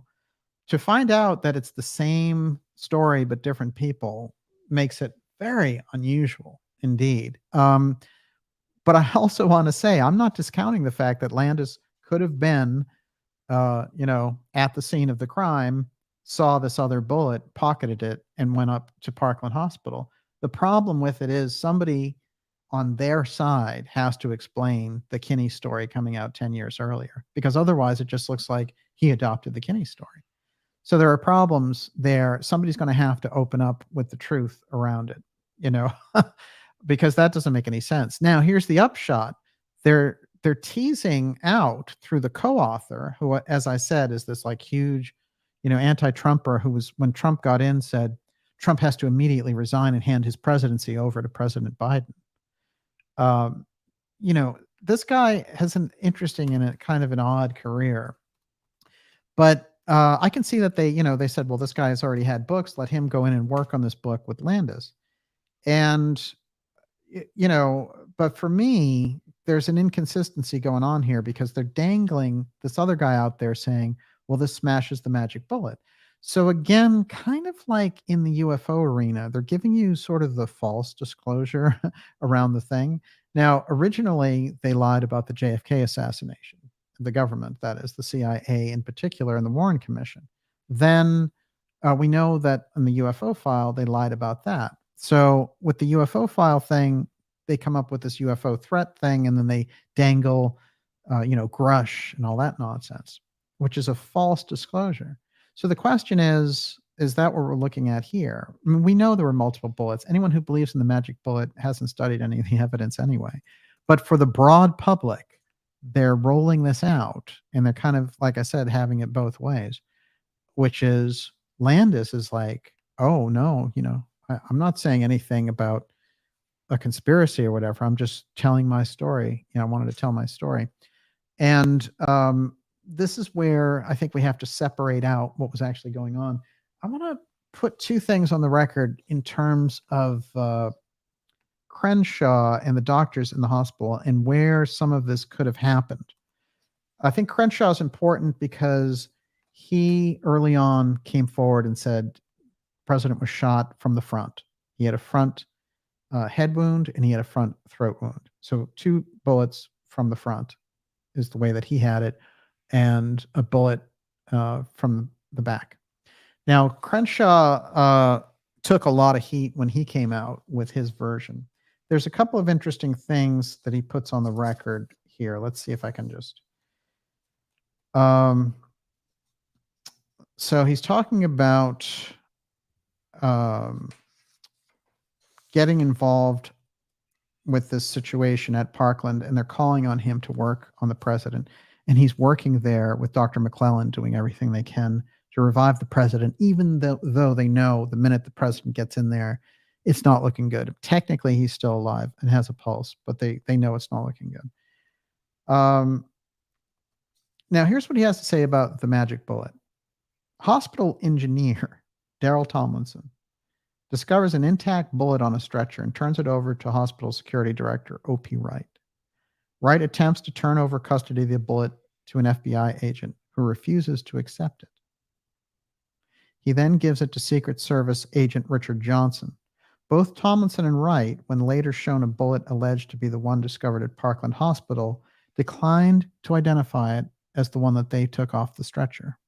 So there was a bullet there that they found, and later they don't link it up with the magic bullet. So that already gets us into weird territory. And I will tell you this about Crenshaw: he's impeccably honest throughout. Now, this is interesting. When I walked back into the hall, Evelia Glanges, a medical student, was standing by the nurse's station. She told me a peculiar story. While we had been working on President Kennedy, she was staying in the emergency room parking lot, standing beside the president's limousine. She pointed out to another medical student that that there was a bullet hole in the windshield. Upon overhearing her comment, a Secret Service agent nervously jumped into the car and sped away. So people saw that. I actually have a picture of it I'm going to show here, but the bullet in the windshield and the fact that they spirited away the car, which ordinarily would be part of a crime scene, just like John Connolly's suit was sent to the dry cleaner. I mean, obviously the cover-up is on such overdrive that they're just, they did the crime, they came there, they did the crime, now they're speeding away as kind of a getaway with Air Force One. So for me, this whole idea about where the bullets came from becomes obvious when you have the windshield evidence. And the person who rebuilt the limo went on the record before he died, and he was an employee of Ford. And he said they brought in this thing and it had multiple bullets through the windshield.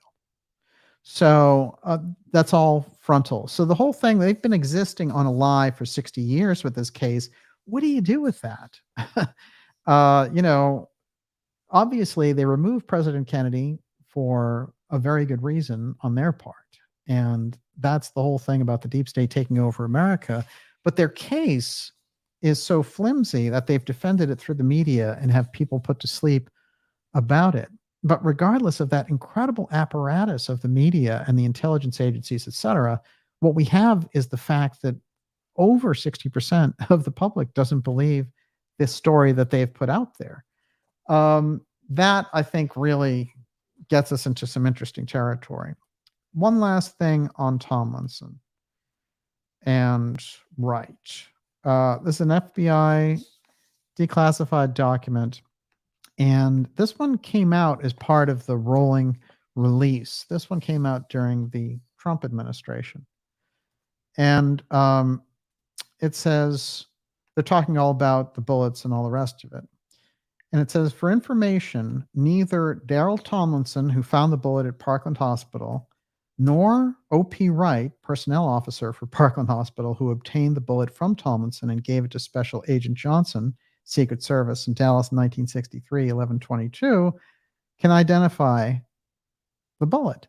So it's not the bullet that they saw. That's their own FBI document after their interviews. So that's not even, so-and-so said to so-and-so. The FBI in their own records says they can't identify it.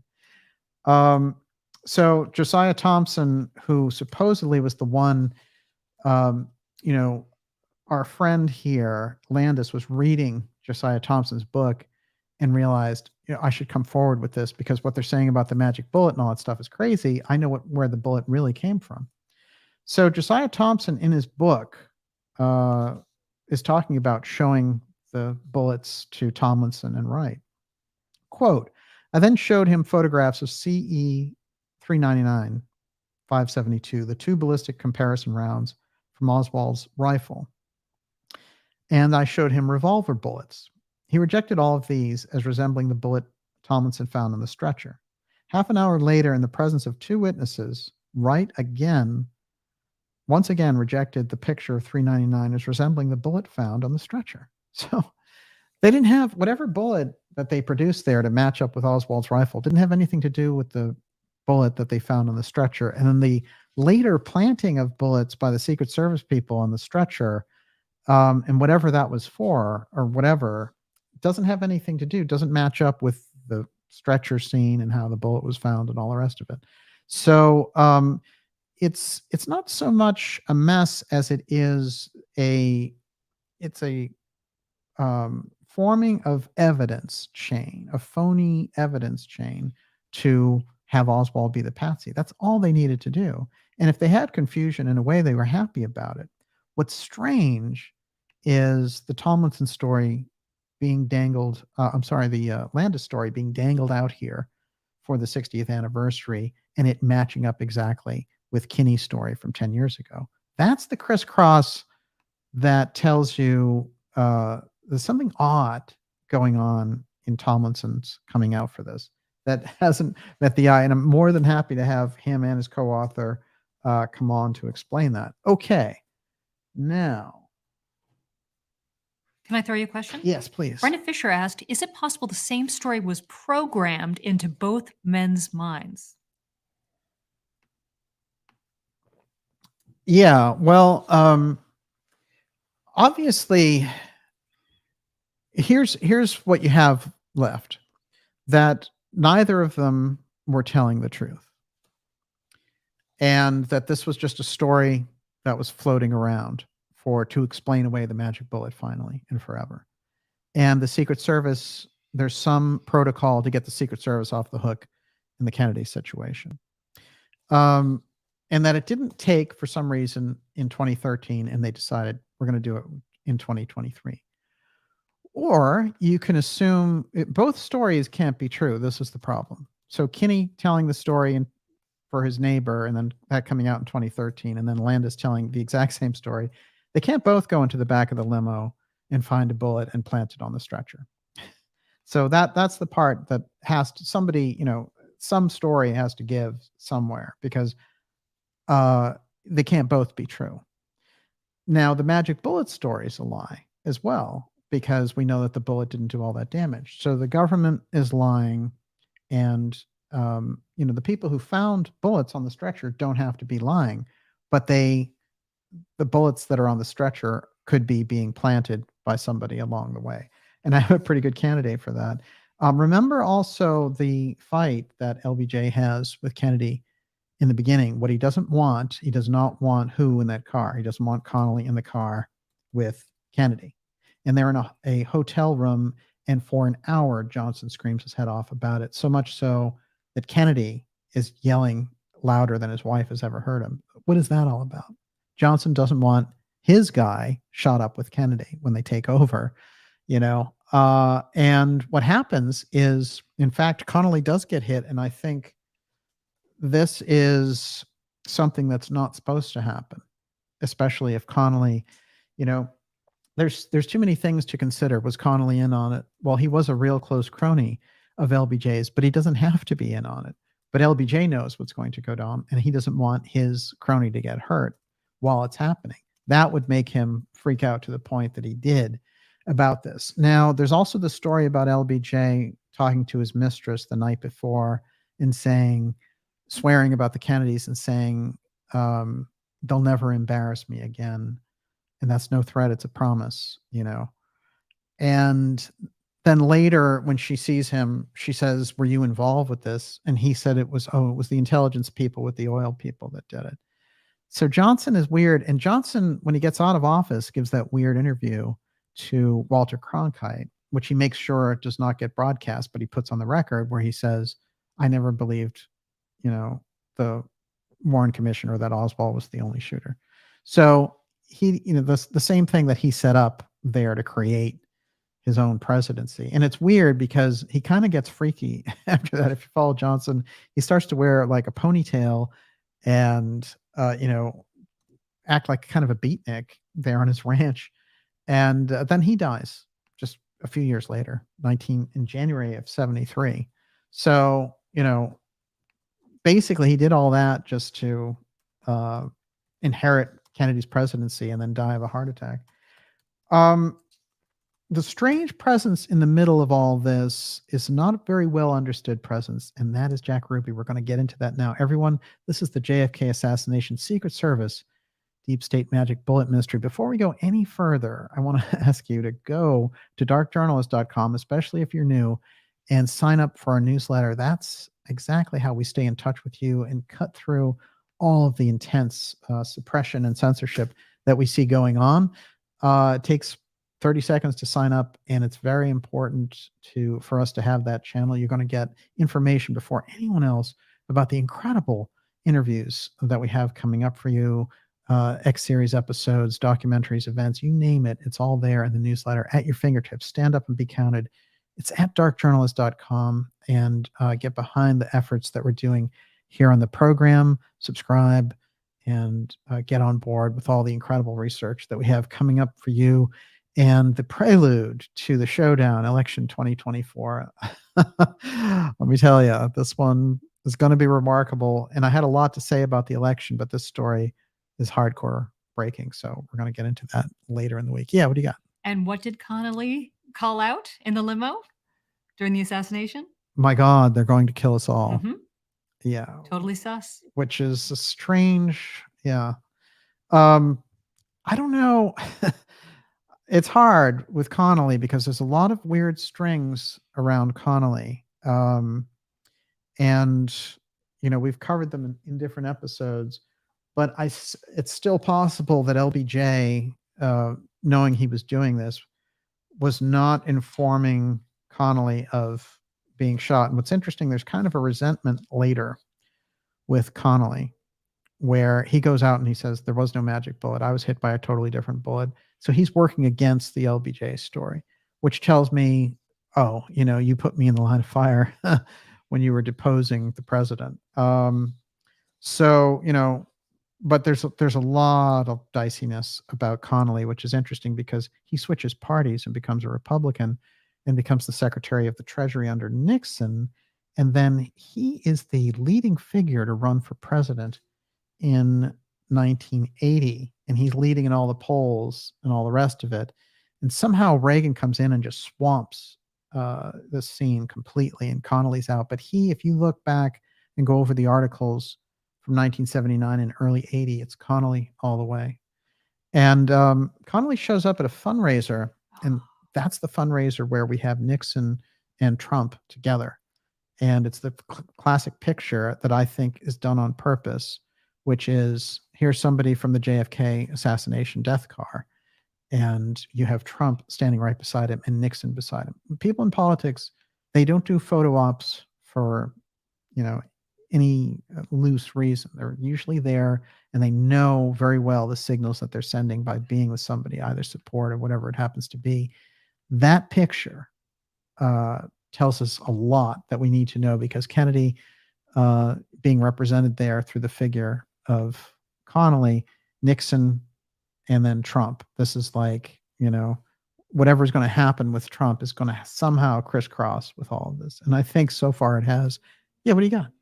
Oh, Najat said something great, if I can find it. Yes. Oh, yeah. Is it possible JFK suspected some kind of attempt on his life, and that's why he insisted Connolly stay in his car? Well, apparently the argument went something like, look, Lyndon, the governor always rides with the president from time immemorial. I don't know what you're on about. If you have a problem with your borough, that's your problem. And, don't involve me in it.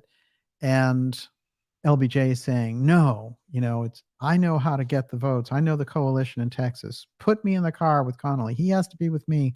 That strange insistence and the fight aspect, I think, that he would bring them both to this anger is very, very telling. Let's go now into the crime and Ruby for a moment here as we move along in the narrative of the JFK assassination, and then we'll come back to Landis and his Secret Service claims and where that leaves us coming into the 60th anniversary of the JFK assassination, and remembering the impact of the assassination and the things that Kennedy had planned to do, including the fact that on the record, he was pulling out 1,000 soldiers from Vietnam in December of that year and planned to have no forces in Vietnam by 1965. So this entire military buildup would not be realized. So, he exploded their dreams in Cuba on the military side, and here he is exploding their dreams in Vietnam. And by the way, he also wants to share that stuff that we know about the UFO file and advanced technology with the Russians so we can go to the moon together. How's that for a national security reason? And it's interesting because they were able to tell their people, and this is where I think the Caddy Hunt disclosure becomes very important in history. They were able to tell their people oh, this guy's a national security threat. There's a weird story back there, which I've always felt was very important. It has to do with Roscoe White. And Roscoe White was on the force, but he was somebody who had been stationed in Atsugi with our friend Oswald. But his son tried to come out years later and say, I found this diary of my dad, and he had these different names for being involved in the assassination. And he said all they told my dad about it was he was going to be involved in eliminating a national security threat. When I heard that, instantly, I thought about all the different trails of how the CIA used different people. And one of the things that they were able to say that with a straight face over was the UFO file, because they were thinking the advanced aerospace stuff being shared with the Soviets constitutes a national security threat. Well, Kennedy drafted proposals on the record that said outer space cooperation with the Russians. They're at the Kennedy Library. They're there.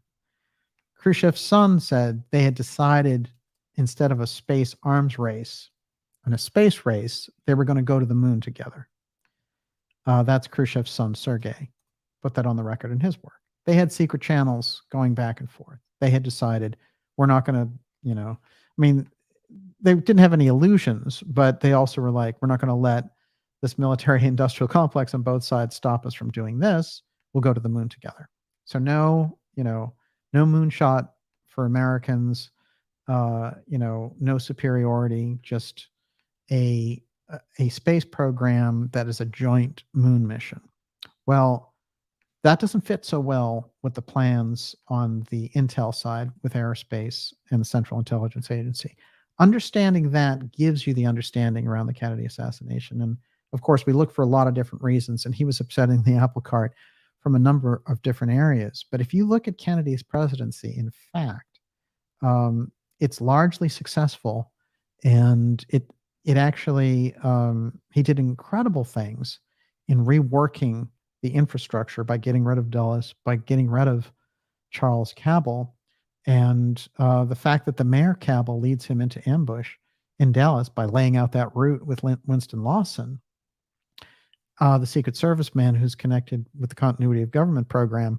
You can see the collaboration of these forces going on. And I think what's important with Kennedy is just how much he was changing and how much he represented kind of power back to the people. And he was very aware of this, probably because of that life of privilege that the Kennedys had grown up with. And, they had said about Joe Kennedy that, he's this incredible player in the 20s and all the rest of it, and that he did all these kind of business deals. And when it got to the Depression and all that he did all kinds of kind of shady stuff.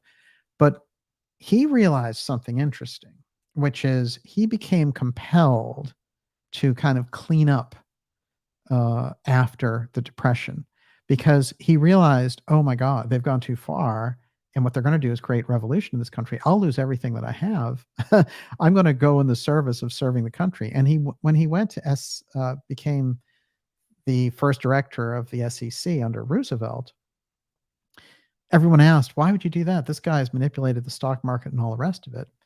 And Roosevelt said, no, it takes like the top rat to understand what all the other rats are doing. And so he created all these rules so they couldn't do all the things that these business bigwigs like Kennedy were doing in the 20s. But he changed there. And I think that, Joe Kennedy was always a little more shady than his son's aspirations. But he had aspirations of his own. And he grew up kind of in this fashion of the Irish were really looked down on, and he was striving to become accepted in all these different things. And he was a remarkable businessman. But what he projected as the ultimate acceptance was becoming president. And it's interesting because he projected it first on himself, and then he made these dicey comments about, well, if the fascists are coming, then, and he said this while he was ambassador to England, America shouldn't get involved in stopping them because that'll lead to a world war. And they were like, what? Are you soft on fascism? You're out, And so, they deposed him, and that was the end of Joe Kennedy. As a matter of fact, during the 1960 election, Joe Kennedy was nowhere to be found. They had Rose out there doing, incredible things rallying female voters in Jackie, but nowhere was Joe to be found until at the presidential, after he won the inauguration. Okay, you see him there with the top hat. But in fact, it was Joe Kennedy who did this. And it's funny because if you go into that history, Jack Kennedy originally wasn't interested in any kind of political career. This is fascinating. The son, Joe Jr., was the one that, they heaped all these political ambitions upon. And it's quite interesting because he dies in this secret mission and of delivering these munitions. And it's, the whole mission is so secret and so dangerous. You wonder, why would this guy risk it on this level? But he did risk it. And it's interesting, if you track that back, the person who writes the military report on what happened is Jim Doolittle. And Jim Doolittle will show up a year later investigating the ghost rockets that are going off in Sweden and Finland, basically the first UFO file reports. This is a strange intersection all along the way of the Kennedys with the UFO file, including James Forrestal, who was taking Kennedy over to post-war Berlin. So we're getting into very unusual territory immediately around the Kennedys and the UFO file, and you can't miss it. Yes. Gamma says, if this new bullet story is false, why are we hearing about it now? Yeah. That's the question. It doesn't have to be false, but there's something wrong with the idea. It's going to have to be addressed. And this is interesting, actually. Glad that you asked that, because I have something here, which is the Vanity Fair article. And this is the other, wing of putting this out there. A number of stories are appearing about this. It has incredible PR behind it. And like I said, I'm looking for the answers on it. It can't be that both agents have the same story. So somebody's lying. It's either Kinney was lying, but his story came out 10 years before Landis. So is Landis not telling the truth? Something is wrong with this story. In a new book, former Secret Service agent Paul Landis, largely silent for 60 years, says he found a bullet in Kennedy's limo.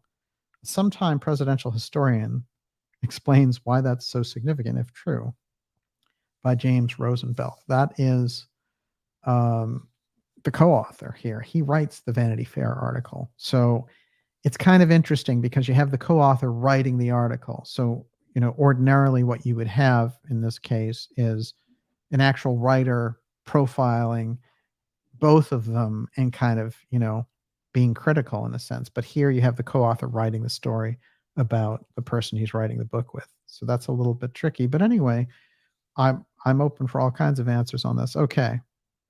Over the decades, there have been endless theories surrounding the assassination, but not one of them considered that a Secret Service agent might have brought a fully intact bullet found on top of the rear seat of the limousine into Parkland Memorial Hospital and placed it on the president's stretcher.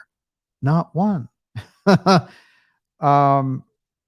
Now that's weird, because the guy, who's writing this, he has no knowledge at all of the Kinney story, which was out there and for the 50th anniversary.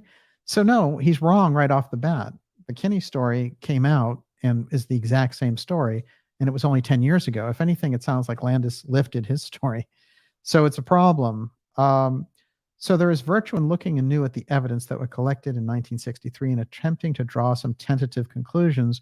My own conclusion is that Landis's story, for several reasons, is not just possible. It, in fact, makes more sense than the core finding of the Warren Commission, known as the single bullet theory. Look, anything, it makes more sense than the magic bullet theory, literally. It's the most ridiculous theory in history, and the fact that it's been allowed to kind of prevail as the ruling history, it's such a punchline. There are 70s TV shows from the 1970s that make fun of it back then. Was that 40 years ago? So everyone has sort of known this is the joke. Now, the only other thing I want to say from the Vanity Fair article, obviously that's a huge fail right at the beginning, which is it says, no other story has ever said this about a Secret Service agent. So we've just proven that.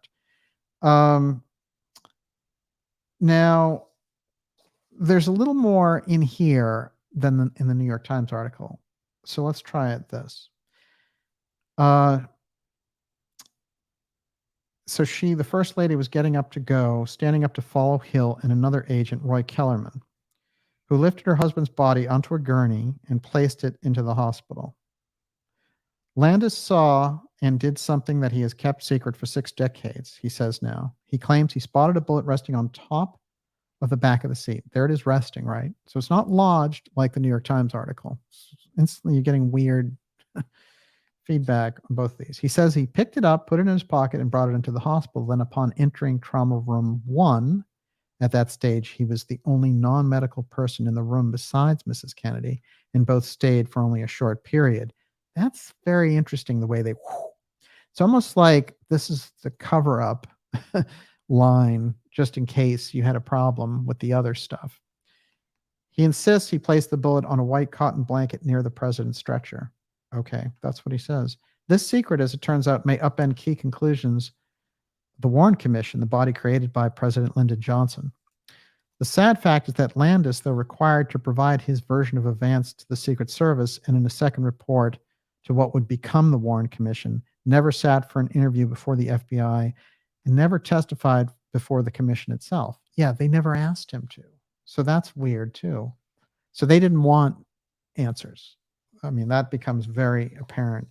Also, what's weird is if you go into some of those testimonies in the Warren Commission, Kellerman says, oh yeah, by the way, I found 2 bullet fragments, on the floor in the front seat. That kind of sounds like bullets coming through the windshield and, fragments coming off of them. So they had all the information to show that it was multiple shooters, and they covered up that fact. The question is, what does this represent? And so the final bit on Vanity Fair is this. Landis contends that he reached over, picked up the lone bullet nestled in the crevice, and decided to place it in his pocket, mindful that if it were left there precariously, it might be overlooked and pilfered by an unauthorized passerby. Accompanying the First Lady into Parkland, he says he brought the bullet with him and, without conferring with Mrs. Kennedy, his fellow agents, or hospital staffers, placed it on JFK's stretcher, thinking it needed to be with the body for the autopsy. As such, he contradicts the key linchpin underlying the findings of the Warren Commission. The bullet, as Landis tells us, was not from Connolly's stretcher. So they repeat the sequence about 4 times in the article of him going in with Mrs. Kennedy and placing the bullet. So in the New York Times article, they said, oh, he put it on Kennedy's stretcher. Here, he's putting it on Kennedy's stretcher, but he's in the trauma room. And as I said in the beginning, they were explaining it, that he said, well, the 2 stretchers must have bumped each other, and that's how the magic bullet went from, Kennedy's stretcher to Connolly's. But now we know that the 2 stretchers that were in the hallway were an anonymous 2-year-old and Connolly's stretcher, and the bullet wasn't found on Connolly's stretcher. Tomlinson, the maintenance man, said, I found it on the 2-year-old's anonymous stretcher. So there are things here that don't add up on any level with the Vanity Fair article or the New York Times article. As I said, in the interviews that he gives, and I don't doubt his account that he's giving in the interviews necessarily on the face of them, but what is weird is that it seems like story 1 about bumping stretchers and, defying physics with this magic bullet part 2. Now it's, I went into the trauma room and placed it near Kennedy's foot when he was lying on the stretcher and the doctors were working on him. So, could be that happened. But, there is that very strange inconsistency, and also the fact that we kind of have story 2 there compared to the New York Times story 1. That's a problem too. To wrap this piece up, let's just remember this about what they put out there. And remember, the magic bullet was the dumbest story that they ever told and got away with, but it allowed them to overthrow the government that was there and install Lyndon Johnson. And it allowed the Central Intelligence Agency to change the policies of the United States. And it allowed the X-Protect group to take the UFO file and not share it with the Russians. And by the way, if you think that story is, some loose thing, look, Caddy, who told the story on this program several times, was the Watergate lawyer. He's a historical figure. E. Howard Hunt, who told him in private, not for publication, before he went to prison, and they have been good friends for years. So you have the top CIA spy in private saying to the Watergate lawyer, they killed Kennedy over the UFO file. That's significant. But neither the deep state people, because they're too afraid of the UFO file, can follow up on that. And the UFO people are too hung up on, oh my God, Lou Elizondo. Lou gave a very knowing look when he said there's more to come. Yeah, this is the nature of, that what they created is like the Twitter thing. It's like a superficial video game way to look at things. And all those researchers on that side of things should hang their head in shame, because in fact, they could have had a very compelling thing to follow up on historically. A lot of them call themselves historians. Well, there you have the Watergate lawyer saying E. Howard Hunt told him Kennedy was assassinated over the UFO file. Those people don't care because they don't want a real story. They want the CIA pablum that, they can go to some conference with and pump it up. The problem is thinking that you're in with the in crowd, or that you're on the inside track, or you're going to get some special intelligence community info. They tend to dispose of people like Tom DeLonge. I have the greatest thing in the world. John Warner the fourth, who, has been on this program many times. And he's the son of Senator Warner. And we've done some great shows together. He put a lot of things on the record about his cousin, Chris Mellon, and the UFO threat op that he was operating with Elizondo. But he put out a meme which really kind of captures the problem with the sort of dead zone, deadhead UFO thing on Twitter. But let me show you this. Oh my God, it must be in here somewhere. Tell me it's in here. Yes, it is in here. Okay, this is straight from Warner. NASA has a new UFO research director, but he remains unidentified. This is true, actually. They came out with a bunch of things yesterday saying, we're going to pay more attention to UFOs, but we're only going to call them UAP because CIA told us to. But this is his meme, and it says, the new director, and the director goes, this is going to be so cool, man. Like, I'll really do a good job for my peeps, y'all. And it's Tom DeLonge. Oh, God. Take a look at it. Wait. That's great. That's classic Warner in action. And it says, the role was created in response to the recommendations of a report that found the agency could do more to collect and interpret data on unidentified anomalous phenomena. That's the level. See, this is the problem of why you'll never get people who are serious on the deep state side, who are great researchers. They don't want anything to do with the joke that is the UFO community. And people like, Knapp and Corbell are responsible because they let it sink down to that level. And, for them, it was very profitable, but it destroyed any legitimacy for the field. So, celebrate that.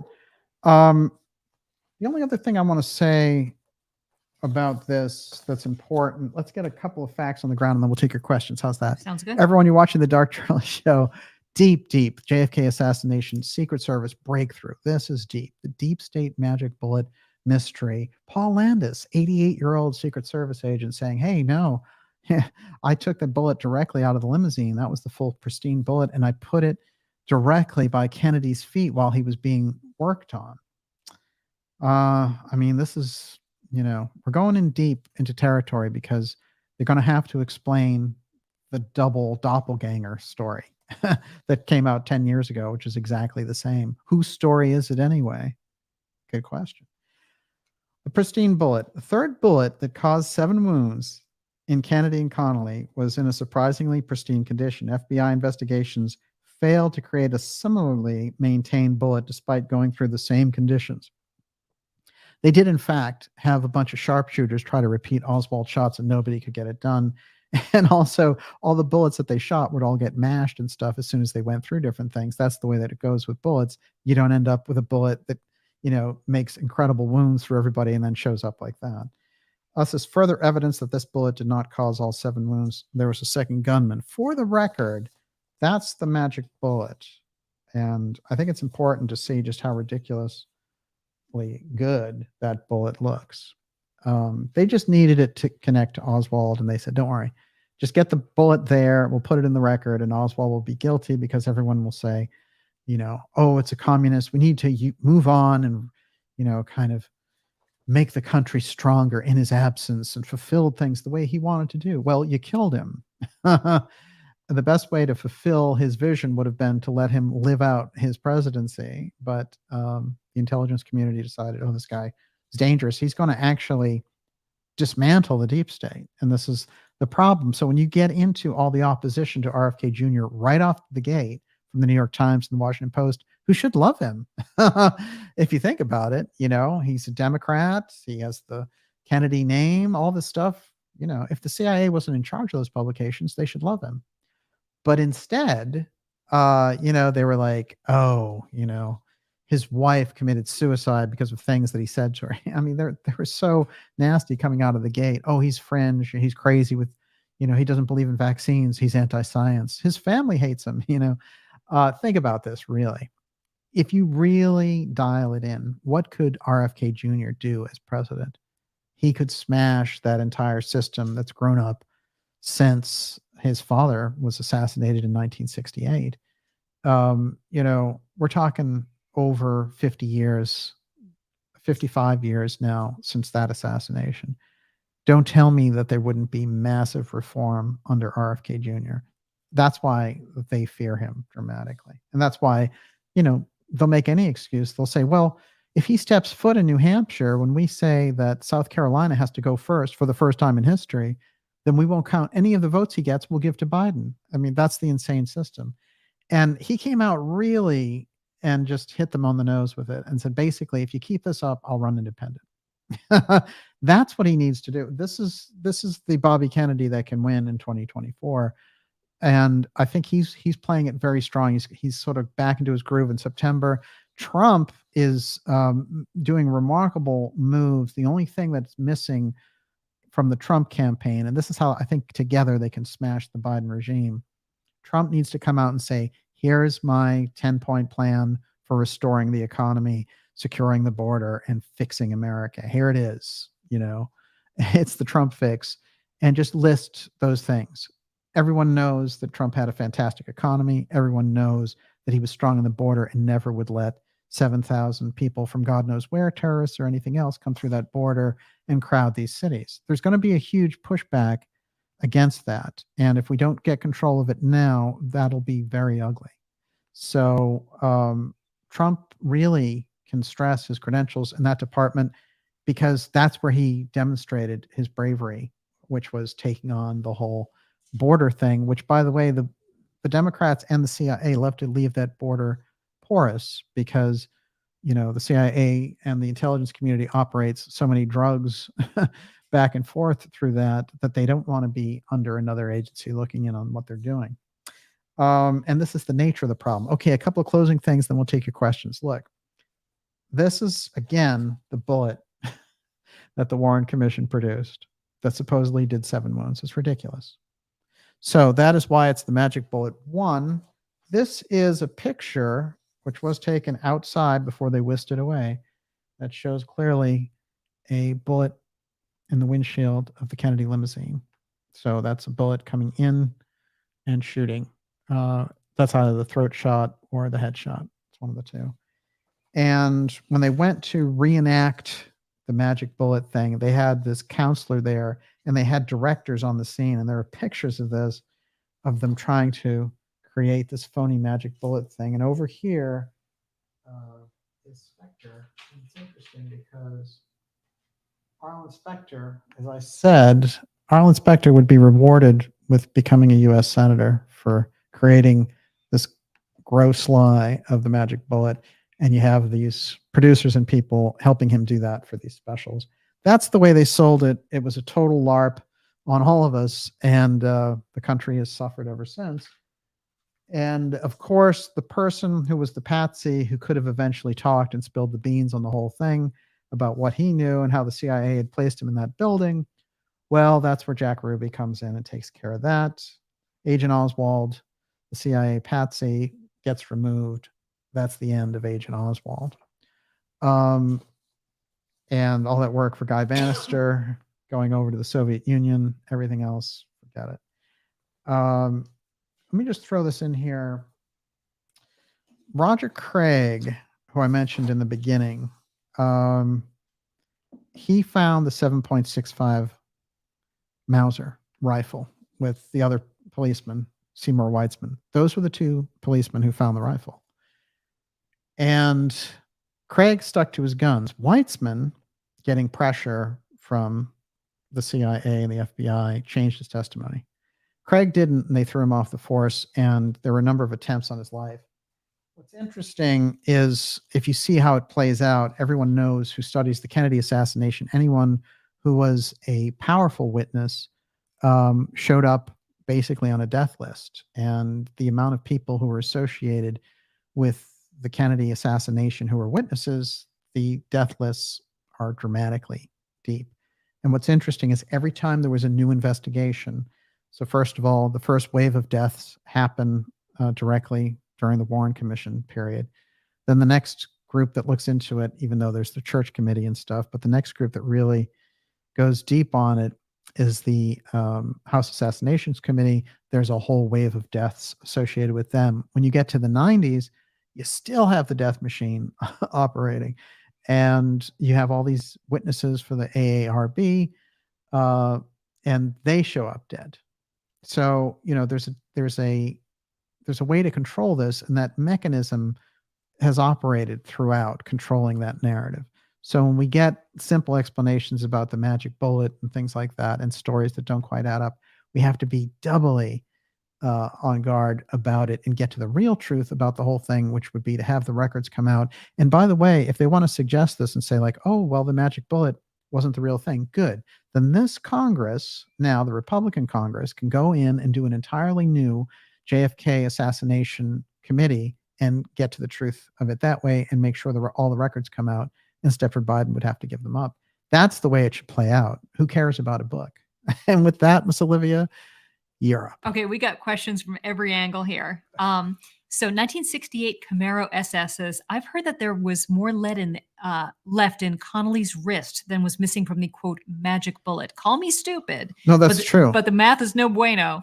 Also, many people forget that the magic bullet was contrived after they had a report, and then James Teague came out and said that if that's true, why did I get hit in the face? It was total BS. If my kids would have come up with a magic bullet-like excuse when they were little, I would have spanked them, not for lying, but for being stupid.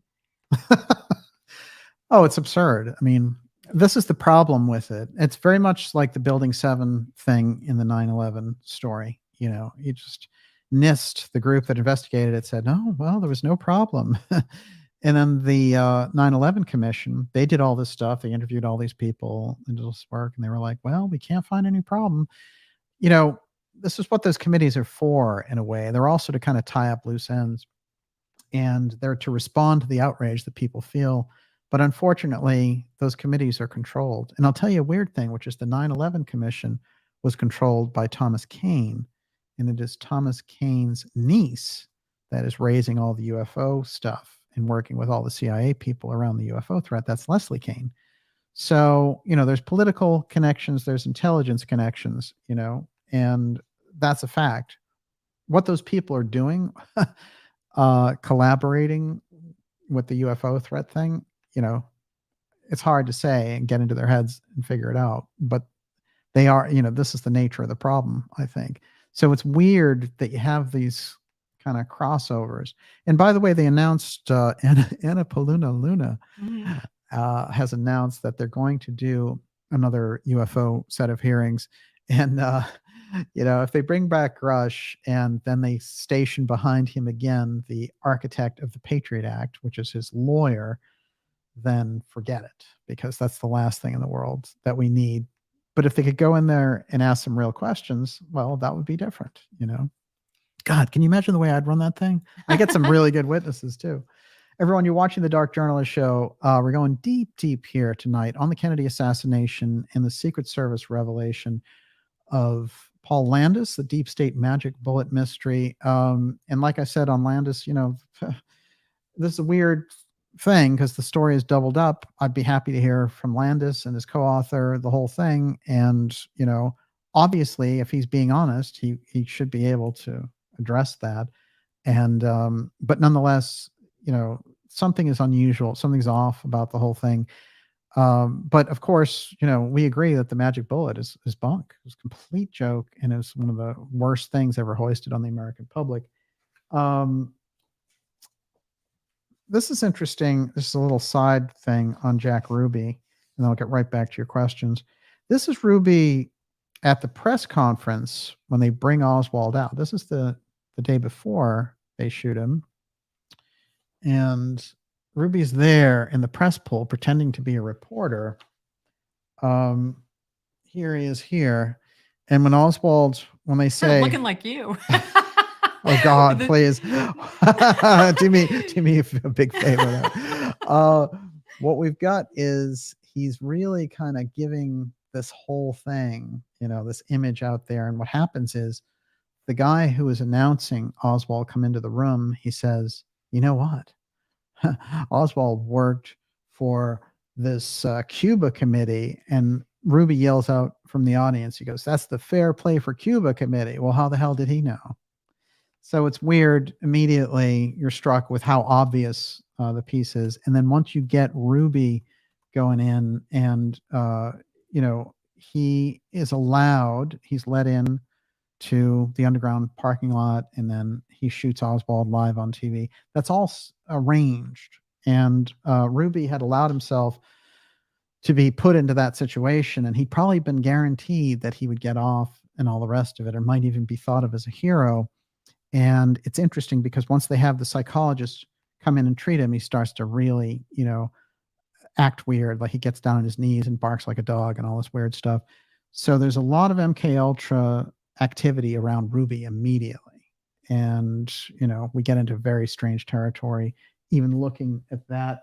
Another thing I want to put on the record is they do a lot of things with Ruby, and they're like, oh, he was such a normal guy, a family man, and all the rest of it. Look, Ruby, from every indication, was not.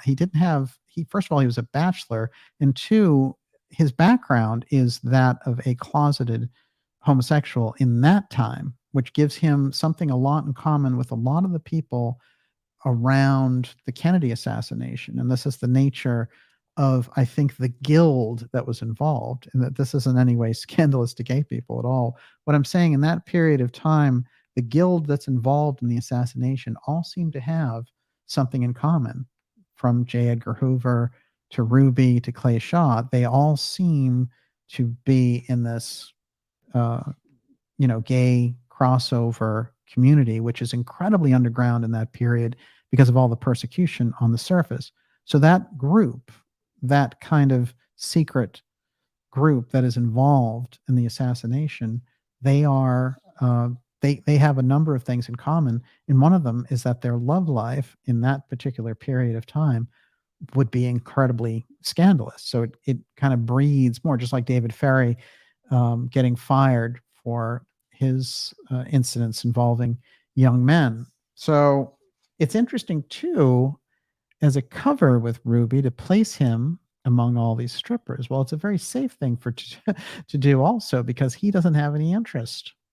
So we're getting into some very wild territory when we get into Ruby. He also comes directly out of the Chicago mob scene, which was all controlled by Al Capone. That whole thing, that's the kind of group that he comes out of, the later version of it. And they grab him during a drug bust in Chicago, and they say, look, you don't have to go to prison over this. You can be our informant. And then the committee that he is an informant on has Richard Nixon as one of the members. And so Roger Stone tells me the story that Nixon told him is that, as soon as they had this Oswald assassination and Jack Ruby showed up on the screen, Nixon saying, my God, I know that guy. He was in our committee. So these people and their history, rather than being these anonymous people going through history, they have the deep, think of Jack Ruby as kind of a Jeffrey Epstein operating through clubs and operating through prostitution rings and gathering the same type of blackmail. This is a very young picture of Jack Ruby. And that's him when he he was hosting this kind of good time ballroom thing before the Carousel Club. This is more wholesome entertainment. And, Ruby was deep around the scene, and the amount of people who were in Ruby's orbit who say that he knew Oswald is dramatic. And so that really, if you put those pieces together about these people and why he was assigned to assassinate him, as an inside gig around the intelligence agency mafia piece, we get into some very, very heady territory. Yes. So Mikey K is asking who ordered Ruby to kill Oswald. Well, obviously, there's a number of stories in relation to this. Ruby was deep with the whole underworld piece. This is the most apparent thing. So one of the things that Peter Dale Scott says about how you can instantly read the fraud in the Warren Commission, that's Professor Scott, who does all the deep state research. He said you can see that they're being fraudulent because they don't find him with any organized crime connections, but all he is organized crime. He's connected to all the major crime bosses, including Trafficante and Carlos Marcello and all the others. And just being able to run this thing, which is, working with the cops and supplying them with girls and drugs and everything else, and then being a gun runner in Cuba. I mean, this guy's incredible. There's a very good account of him going to Cuba to visit Santos Trafficante, who's been placed in prison in Cuba and gets out, of course. But, this is the nature of the depth of Ruby's connections on the underworld side. What I want to say also is that he is shown in the Torbit document, which is a huge leak of information that's from 1970 now. And it puts all kinds of new information on the board that's just never been talked about. But the people involved with the Defense Industrial Security Command, DISC is the name of the group. They have in charge of the advanced technology. Werner von Braun heads it up. And the officers involved in it are all related. Clay Shaw, Lee Harvey Oswald, Ruby, they all play a role in DISC. And the connection on the intel side with assassination and the mafia is well known. Unfortunately, you see a lot of this spin about the mafia killed JFK and the mafia is in charge of the CIA and all that stuff. It's all upside down. In Scott's research, the deep state, organized crime operates the bottom level, and it's this overlay of the Central Intelligence Agency interfacing with organized crime since World War II. That's where you get them using them as assassins and things like that. So that's the way for us to think about the Central Intelligence Agency. Now, Kennedy, it's very interesting. There's a weird, and I mean weird, story about the fact that, he and Sam Giancana shared the same girlfriend. And it's interesting, Frank Sinatra introduces him to this Judith Exner. And Exner's very interesting. At the end of her life, she comes out and tells these stories. And the author thinks he's getting all this dirt on Kennedy. And she says, he says, oh, Kennedy was, sending you with these packages. It must have been like huge payoffs for defense contractors and the mob.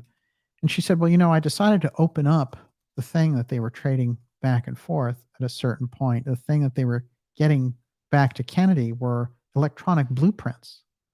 So he's basically looking at these blueprints for some kind of advanced technology. This is the thing that he's moving in channels with Exner between Giancana, and the CIA are coming to Giancana and being like, hey, we want you to arrange for this assassination, that assassination, Castro and all the rest of it. Kennedy's getting all this intel, but there's something else that's going on, which is Exner's getting him intel about some kind of advanced technology going on inside the Defense Industrial Security Command. This is the weird thing that's left out when you get into the Kennedy aspect, which is the aerospace piece.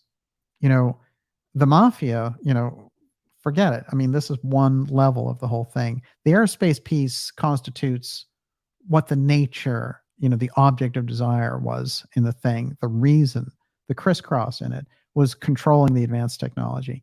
And that goes directly to the aerospace part of it. Remember Garrison, who was the only person to try a case, in the Kennedy assassination, he said directly, I've quoted him on this program on numerous occasions, he said to the editor of Ramparts magazine, it's not what we thought it was. It wasn't these, we're looking in the wrong place with the Dallas oil men part. It is the aerospace wing of the intelligence piece, the military industrial complex. Those are the ones who put it up. And he ran into it directly when he was researching Oswald's background, because Oswald was saying to everybody, as he's leaving New Orleans, I'm going to work for NASA. I found my pot of gold at the end of the rainbow. God, is that, this gets us into deep territory. Yes. Okay, Joseph says, whoever ordered Ruby had massive amounts of leverage over him and would have been at a very high level of the conspiracy, and it would have been clear to Ruby that the order came from that sort of person. If the order came to Ruby from a mob boss, that mob boss was a mere messenger. Absolutely. Yeah, there's a number of things about why Ruby would do this. Remember that Ruby, giving a press conference, his last, said people will never know the true facts of what occurred, my motives. The people who have so much to gain and have put me in the position I am in will never allow those facts to come to light to the world. And then the reporter asks, are those people in high positions, Jack? And Ruby answers, yes. I mean, he said it and he put it on the record. Now, he did also slip out through the jail a letter. And this is a story that is told by a sheriff's son, and you can track the actions of the sheriff getting the letter around. And eventually the letter ends up with a JFK researcher named Penn Jones.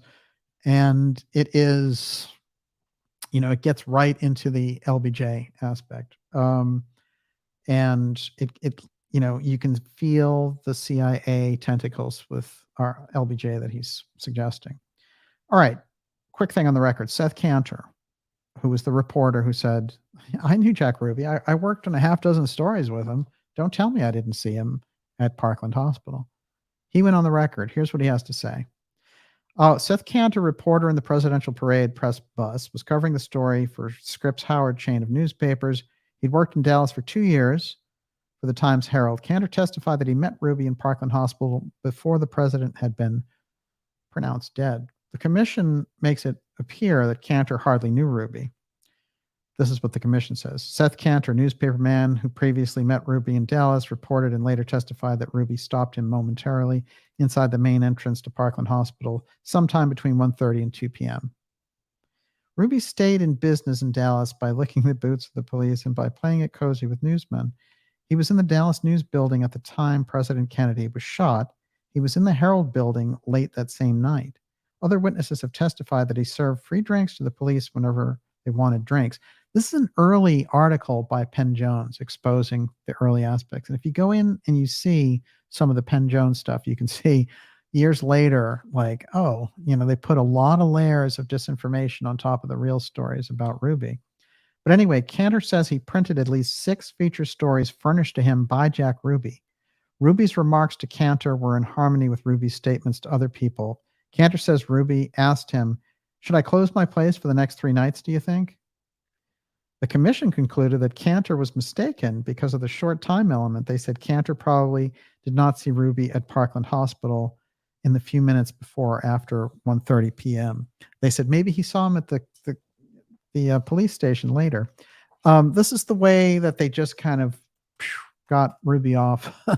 But it is interesting because Ruby at Parkland and then the bullet being planted, there seems to be some crossover there. There's a weird story that Crenshaw tells about a man who comes in and he says, I'm with the CIA. And then later they think, it's an FBI agent. Whatever it is, the Secret Service agent tackles him and hits him with the butt of a machine gun.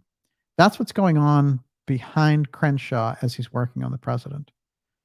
So this is a big kerfuffle that goes down, provides perfect cover for an anonymous person to walk along and slip a bullet along a stretcher. It's a weird story too. And later on, they get it back from Secret Service, and they say, oh yeah, it was some FBI person, but we don't want to give his name. So whoever that was showing up in a suit and not showing his FBI or CIA credential, whatever he was, he's sort of like some kind of a weird, apparition to create a distraction there. But he takes it hard with the machine gun. Very strange. Yes.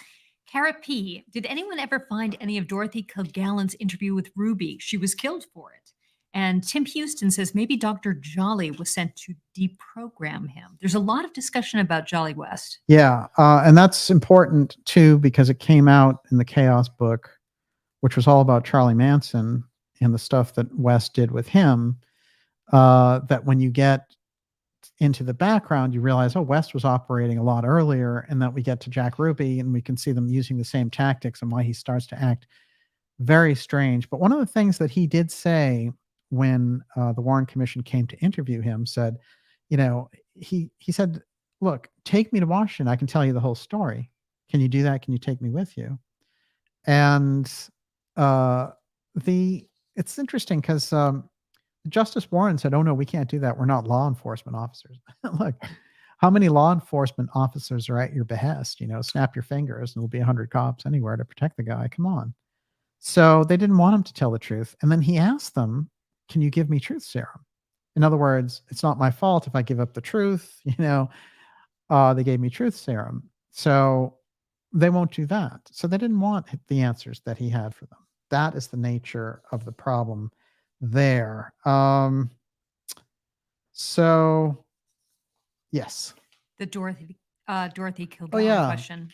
Well, there's a big thing with Dorothy Kilgallen because she was somebody, she had the first early scoop on Roswell, by the way. A lot of people don't know that. I didn't know that. And apparently she may have gotten other stories from Marilyn Monroe directly about the UFO thing, which Kennedy had shared, because Kennedy talked with people about the UFO file. But Kilgallen and all the strings she pulled to get in there with Ruby and ask him real questions, she was the only person who got to interview him. And then she died shortly thereafter under mysterious circumstances. She's part of the death wave of witnesses around the Kennedy thing. But in terms of the material that she had, they claim that maybe her husband kept it, but he died just a few years later. So it's very strange, the whole story about Dorothy Kilgallen. And I think she was very close to the story. And, there was a guy, Mark Shaw, who was the lawyer who came out and did this kind of interesting book on Kilgallen. And then they started giving him all these contracts to write other books. And suddenly all the books turned into this weird thing about how the Kennedys had killed Marilyn Monroe, and completely debunked using completely false information. And all of his conclusions are, oh, there wasn't CIA involved in the Kennedy assassination. It was the mafia. They wanted payback, all the traditional things. And then Mark Wahlberg, buys the script, and they're making the movie of Bobby Kennedy, Bobby kills Marilyn or whatever. Jesus, talk about the CIA reversing the story. And this is what they love to do. They go out, right? They kill someone in history, and then they feed out all this money to control the narrative on top. And then other people fall into it, and, they write stories and whatever. And then the CIA ends up killing people and then blaming the people who get killed for other crimes. Think about that. Really, this is the nature of the world. And you have to see how the CIA operates in entertainment, in politics, in the UFO file. The intelligence community, they have too much influence everywhere. And if you don't believe me, ask why we have 250,000 Homeland Security employees we didn't even have Homeland Security until 2001. And, why do we have the CIA running all of the policy in Ukraine? Think about it. It's ridiculous, the amount of power that they have, and they still have it. And, researchers long before dark journalists have pointed out the nature of the CIA problem and too much power and control. And it just keeps growing. Kennedy said it needed to be cut off. 1963. Well, 60 years later, you still have it, and they're still causing the same problems. So, Harry Truman, who created it, said, you've got to end this. You either reform it or end it. So it's, they have their own Air Force. They control everything in the media. And, when they showed up around the UFO file, I thought, well, good, they're self-identified here. Jim Semivan is the head of TTSA. And then you have all the researchers going over there and say, oh, the CIA is great, and Jim Semivan's he's a real experiencer. I had this person, I won't even say their name. They're a very high level person around the UFO thing. They had the most, let's say, books and documentaries about it. And they were like, you have to understand, Jim Semivan wants to tell the truth. It's important to him after all his years in the CIA. The CIA doesn't tell the truth, and so this is what they want to believe. This is the problem with it. Why, it's the dumbest thing. I mean, you can understand the CIA putting up straw men of people who are supposed to be honest, and have a facade. But if they call themselves CIA people and they're, you figure somebody would get a clue. Well, not around the UFO thing. And that's part of the problem. That's why that field is so decimated in a sense and is only good for, the Mexican mummy Grush explosion, and Grush is, this is a ridiculous thing. I wanted to bring this up, which is the ridiculous interview that came out from Jesse Michael, who ripped off the X series dramatically in his dumb interview with Grush, and he has Grush repeating X series points. Now, I ordinarily, when I see stuff directly from the X series paraded out on other shows, I don't mention anything about it, but I know exactly where they got it. But in this case, it's so blatant. And if you're going to do it with the Grush operation, which is pure CIA UFO operation, you're going to get called out. And so that is one of the dumbest interviews I've ever heard in my life. And at the end of it, they have Grush is kind of like the Zen Winnie the Pooh saying I understand God, the big sense, and then little g God. And this is how it works. And, he's explaining the nature of life, right? Grush, you're supposed to supposedly know the secret coordinates of the alien base, right? Where's that information? Where's all that stuff from? Grush has been completely set up as the new Bobo around this, and his plane, his whole kind of approach crashed when they found out that he had omitted, the interviewer had omitted the things that he said about his psychological issues, which again isn't disqualifying, but would certainly be a factor. Imagine a legal case around this guy. It would be a major factor. So the fact that they did that, I think, and then this Jesse Michaels guy, he comes out, he's been, he worked for Google for so many years. He's in that whole milieu, the Peter Thiel thing. And he comes out with this, regurgitated X series stuff, but he's promoting Grush and all this nonsense. So, my new policy and all that stuff is I'm calling it out up front, because it's one thing, there's all kinds of influencing people can do on each other. But when things get blatant and they are not cited, then the whole field is under the weight of this thing. And it's this marauding. It's the same reason why we got into earlier disclosure battles with, Gaia, Wilcock, and Crazy Corey Good, because they were pilfering talking points. And the interesting thing is, by stealing that information on an intellectual level, what they're doing with Grush is they're trying to set up, like the Jesse Michaels interview is trying to set up Grush as someone who, is trying to bring forward this truth about the UFO thing. They have him sitting down there talking about Robert Sarbarker. And do you think they're specifically trolling you? They're doing this to piss you off? I'll tell you this, what's interesting about it. It has to be called out because, what they're doing is they're doing this overlay of production, and they've got the Bobo Grush thing there. And then they have Jesse Michael sort of creating, they don't let Grush even talk that much. This is the interesting thing.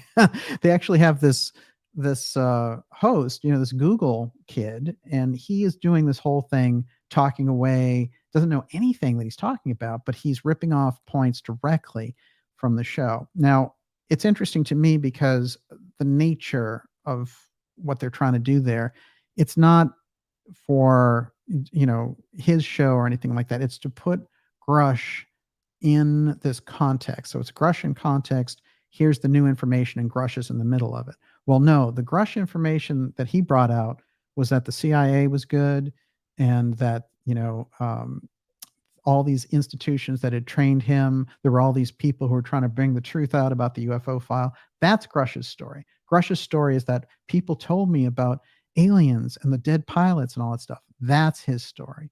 He doesn't have anything about the background of the UFO file. He didn't bring forward T.T. Brown, Sarah Barker, and all that stuff. That's all X-series stuff. And so don't give me that, And I am watching this process with Michaels and Grush. And by the way, as a note to Grush, before you get set up as a total bobo, all the people that are talking to you and spending time with you and getting your story, I talk to those people as well. And they tell me all about the things that, the compromises that you've said you've come to about the whole thing. Don't be used as a bobo. All right.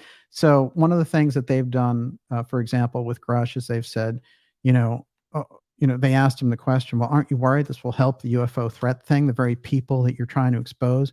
And he's like, oh, well, it's worth it, as long as we get the word out there, So, yeah, I'll go along with the threat. Well, this is very interesting because in the interview with Jesse that they put out there 2 days ago, he says, well, that's the way it works. We have to use the word threat. Well, who does that sound like? That's Gary Nolan, right? And Gary Nolan said the same thing at a conference at SALT. He said, well, we did use the threat thing, so now they're just openly admitting it. Yeah, we're saying there's a UFO threat in order to get attention and money. Where's your integrity? How can you even stand there and pretend to say the things and have people believe you when you're saying there, you're standing there saying, well, the only way to get things done is to lie to people. Right? Counterintelligence. That's what you're trained for. You can't help it. You can't stop it. You're programmed to be counterintelligence, even when it's blatant like that. So, my new policy, calling out the liars, calling out the imitators, and, you're not going to use information that we put forward in this program to prop up the likes of the Grush op and that end of the UFO op that the CIA is driving. It's not going to happen. All right. All right. Yes. Back to the topic at hand. Joseph, does Gigi think that Woody Harrelson's dad is one of the three tramps? Yeah, I think it could be. And the thing about it is, let's get a couple of things about Charles Harrelson. He was a hitman. He did assassinate Judge Wood. When he thought he was going down, he's basically like, this is it. By the way, I also was involved in the Kennedy assassination. And I'll tell you about it. When they brought him to trial, by the way, one of the people who prosecuted him was Sidney Powell. Remember her? So there's a weird Sidney Powell JFK connection there. Then he says, look, I can give you information on this. And I also know about the JFK assassination.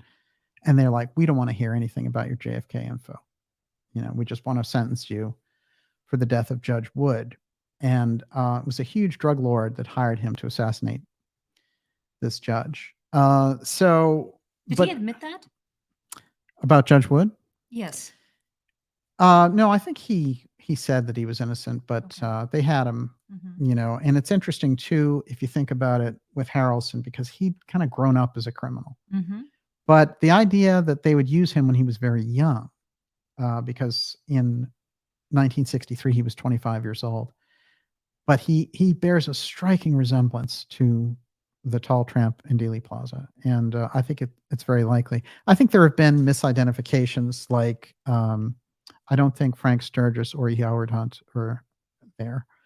But they are involved in the JFK assassination, certainly, and they show up in the other deep event, Watergate. And you have to ask yourself, as Professor Scott brought forward, what is the connection there? Yes. Rick is asking, where is E. Howard Hunt in all of this? Well, he's one of the coordinators, and he's involved on a very deep level. Look, what he did, his specialty was assassinations, cover-ups, government, overthrowing governments. He understood it. Edward Lansdale, he shows up in Dealey Plaza, just walking around there around the trams. He is an expert at overthrowing governments. It's weird because if you look at a lot of the stories around them sending the entire cabinet out of the country, it's interesting because they're headed to Japan and they realize this has happened and they decide to turn around and they go to talk to the White House from the plane, and they have certain kind of special electronic codes for this, and they go to the code book and it's gone. So there's not going to be any communication while this stuff is going on. You're not going to have it. So they've arranged it down to that minute a detail. So the people who were in charge of the conspiracy and who were in charge of the deep state operation of the assassination have covered all these other bases as well. And it's quite fitting because with all the things that are happening before the assassination, like the investigation into LBJ and all the rest of it, when he gets into office, all that disappears. So all their problem is all we have to do is make Oswald look guilty, and here's how we do it. Oswald had this background in the Soviet Union, and we sent him there to get intel. All we have to do is pretend he was a communist. We have this whole background. We built this whole trail. Now that he's dead, we can just go to all these people like the Chief Justice, as I started the program out with, and say, it's very easy, he was talking to this assassination expert in Mexico City who was a Soviet assassin. And, this will cause World War III. Millions of people will be dead. Only you can save it by lying and pretending that Oswald was the lone assassin. So, it's such an incredible lie from the start. And then you ask yourself, who's orchestrating it? Well, that deep state piece is there, and it's operating directly through the intelligence agencies and big finance and the corporations. But the aerospace part is missed too often. That's the key part that they don't, there's not enough light on. And that's what we do. When we brought that forward on this show, I did a couple of years ago, I did the documentary on X-Protect, and which are UFO file assassins. It's there, that's just one glimpse. If I were to actually sit down and do the documentaries on the subject, you'd have 20, 30 documentaries because there's so much information that implicates aerospace around this. And when you get into Robert Kennedy's assassination, they let it out for like the first time in March or April. They said, hey, Thane Eugene Caesar, was associated with the UFO file because he worked at Skunk Works. Well, we put that on the record a while ago. The thing is, if people could get those connections, you could get somewhere. You could have a congressional committee that would get somewhere. You wouldn't have, the dancing committee or Ryan Graves, gives his account of seeing a UFO as a pilot. That's fine. But what is the background around secret aerospace and how has it been involved in our political deep state process? That's the real thing. That can shake up the system dramatically. Everyone, you're watching the Dark Journalist Show. This is JFK Assassination, Secret Service agent, breakthrough, deep state, magic bullet mystery. Paul Landis, 88 years old, claims he saw a bullet on the seat in the limousine in the back seat where Kennedy and Jackie were, and he took it, put it in his pocket, and then with a couple of different stories, he put it on Kennedy's stretcher and it bounced maybe. Oh no, actually I was in the trauma room. I put it there. But anyway, his story matches another story from 10 years earlier, which is Sam Kinney, the Secret Service agent. Whoa, so many stories. What are we going to do? We're going to take a few more of your questions. And before we do, I'm going to put kind of a weird thing on the record with us. And it's just one of those stories that are in the midst of all this. Mrs. Robert Reed was standing beside Ochus, there's a name, O-C-H-U-S. You'll hear that too. Ochus V. Campbell, the vice president of the Texas School Book Depository, and Texas School Book Depository Inspector Roy Truly, Oswald's boss, when the motorcade passed by them. This quotation from Ochus V. Campbell appeared in the last edition of the Dallas Times-Herald on November 22nd, 1963. Shortly after the shooting, we raced back into the building. We saw him, Oswald, in a small storage room on the ground floor. So the shooting goes on. They rush back into the building. Oswald's on the ground floor. And we know witnesses saw him around 12:30 in the lunchroom. But here's the president of the Texas School Book Depository, and he sees him on the ground floor. That's his testimony. Later, when he talks to the FBI, he says, oh, yeah, I know he worked in the building, but I didn't see him during the shooting or afterwards. So he changed his story. Now, Mrs. Reed, she heard these shots as well. And she was like, I can't tell, where they're coming from. Some of them are over here, some of them are here. And the president of the Texas School Book Depository, he says, oh, no, they're clearly coming from the grassy knoll. So there's more witnesses right there. So she says, I remarked to Mr. Campbell, who was standing nearby, that I thought the shots came from our building. But I heard someone also say, no, I think it was farther down the street. I went back into our building and up to the second floor to our office. Just after I entered the office, I saw one of the men who work in the warehouse come through the back office door. This door is located near the lunchroom in the rear stairway. I did not know this man's name at the time, for he had not worked there long. Moreover, I now know his name to be Lee Oswald. I said to Lee, oh, someone has shot at the president. I hope they didn't hit him. Lee mumbled something incoherent and walked out of the office. I did not understand what he said. He had a Coke in his hand when I saw him. He was dressed in a white T-shirt. I don't really know what his trousers were like. I didn't see him anymore after that. So the shooting happens. She goes up and sees him in the second floor lunchroom having a Coke. Does that sound like a guy who just pulled off the shooting of the century with magic bullets and everything else? Doesn't seem likely, does it? Yes, Miss Olivia. Jacqueline Diamond, what was this about Oswald having a body double? And Atlas shrugged. Didn't they dig up Oswald and the coroner said something that was different about the person they dug up? Well, there's a huge thing about Oswald's doubles. Oswald had doubles since he was young. So, for example, here's a very interesting story about all this. Oswald is, when he's younger, in Texas, New Orleans, and for a short time in New York City. His mother brings him there, and he has a half-brother there named John Pick. Of course, he has an older brother named Robert, who's in the Marines. Now,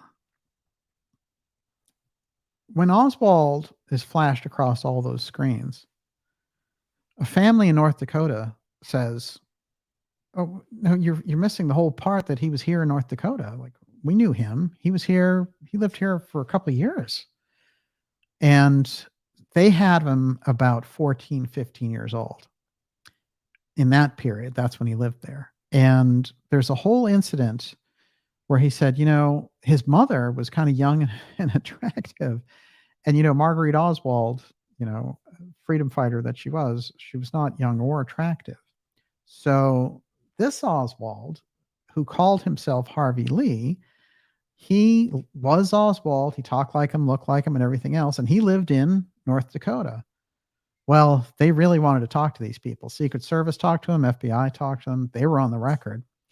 And they said, yeah, as a matter of fact, I was his boyhood best friend, kind of. And there's an incident that happened where, there was a book that was missing from the library, and it was a book on Marxism, like, Karl Marx' famous book. And Oswald was caught with it. It was coming out of his shirt as he was leaving, and the librarian called him out, and the policeman grabbed him, and he said, this is what's wrong with America, Viva Marxism and all this stuff. This was meant back then. They had the whole Oswald story building up about how I'm a Marxist in North Dakota in a library. They wanted record of a police incident. Now, that particular story and the whole official version of him being in North Dakota was never accepted by the FBI, the Secret Service. They were just like, whoa. But these people remembered him. They had detailed memories of him, but he had a different mother, totally different. And she called him Harvey Lee, and they knew him as Harv. So there's no question when you get into it. And it's interesting, too, because Paul Grudy, who was the man who embalmed him and prepared him for burial, He said that later on, the agents came back and they palm printed it and did all this stuff. And then after that, after he was buried, they came to him and they said, "Did you notice that there were any scars on his wrist from when he tried to commit suicide in the Soviet Union?" And he said, "No, he didn't have any scars on his wrist." And the agent said to him, "We just don't know who we have out there then." So the Oswald duplicates and how they use them, I think it's very compelling. And we know that they had legends building up. I don't think he was conscious at all that there were these people imitating him. But J. Edgar Hoover in 1960 writes a memo saying someone is using Oswald's identity. Hoover's aware of Oswald 3 years before the assassination. The CIA is opening his mail in 1959. So they knew all about him. All that, the kind of like, oh, he's a lone nut and all that stuff, it's all nonsense. They were using him in multiple operations. And what's weird is the kind of security clearance that he had. There's a guy who was his bunkmate when he was a Marine in Japan, and he said Oswald had a higher security clearance than we did. So he had access to the U-2. He's working at Atsugi, the base that had the U-2. That was the most secret thing that we had. So, that's basically like him working at Area 51. So Oswald is very different, much different person than how he's portrayed. But he had to have the cover story of, the whole thing that they had. Oh, he's a wife beater and, he's frustrated with his life. That's why he wants to throw it away on this assassination. Yes. What was the deal with Oswald's skull when they... Yeah, that's another deep story. I mean, it dives more into this whole thing, but basically he was exhumed, the body was exhumed, but the same undertaker said, well, somebody's disturbed the coffin. The way we had him in this steel reinforced vault. And by the way, the head that we, was buried there had an autopsy on it because we did an autopsy on the head, and I had to compensate for that when we put him in there. This skull doesn't have an autopsy. So, yeah, they were playing around with the bodies so there. Crazy. By the way, the stretcher that Paul Landis claims that he put President Kennedy's bullet on, that's the stretcher. We, of course, have no idea whether or not that really happened or not, but certainly interesting to find out. That trip to Dallas is very interesting for a lot of reasons because President Kennedy had different warnings, and they had just 4 days previously in Miami a whole assassination scenario, so they didn't have him very prominent. Earlier in the month of November in Chicago, they also found someone who, who had worked in a high-rise building that was going to be on the presidential route and all the rest of it. It's very interesting because Thomas Valley, who they found, because he was stopped at a traffic light, they found him with all of these guns, rifles in his trunk. And he was, a former Marine who was disturbed. And he had the whole profile of Oswald. This is the guy that they were going to use. I mentioned Abraham Bolden earlier, but I'll just wrap this Secret Service side up with this, which is he said they were able to foil the plot with Valley and the people who were working with him for this assassination because their insider was named Lee, and Lee was giving them this information. Well, I mean, was it Lee Harvey Oswald? That's the question. This would be the ultimate irony in this history, but this history moves forward on a deep state level and it unrolls itself over time so that we can see it, and you can see the lies placed on top of lies. As we come into a period of the 60th anniversary, and you have stories like this coming out, you can't help but think that people want to control the actual truth from coming out. So they're willing to give this much, and they're going to twist that somehow. God knows they'll probably say, oh, he was being trained as a Soviet assassin and he had a compadre on the grassy knoll who was a Russian. That's actually probably how they'll do it. Mm-hmm. And, they're doing that as Zelensky is coming over here next Thursday to visit Stepford Biden. Jeez. How about another 100 billion there, Zelensky? Okay, last question, Miss Olivia. Last question. Yep. Give me a couple more. Declan Liam McGregor. DJ, why not interview the only 80-year-old confessed assassin of JFK, Jimmy Files?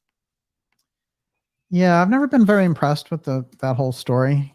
And I'm sure that Files was involved in all sorts of things that they sent him out for. But, it's you really it's so much of the mechanics are actually not even so important. That's the interesting thing. It's one of the reasons why I've never been super fanatical about,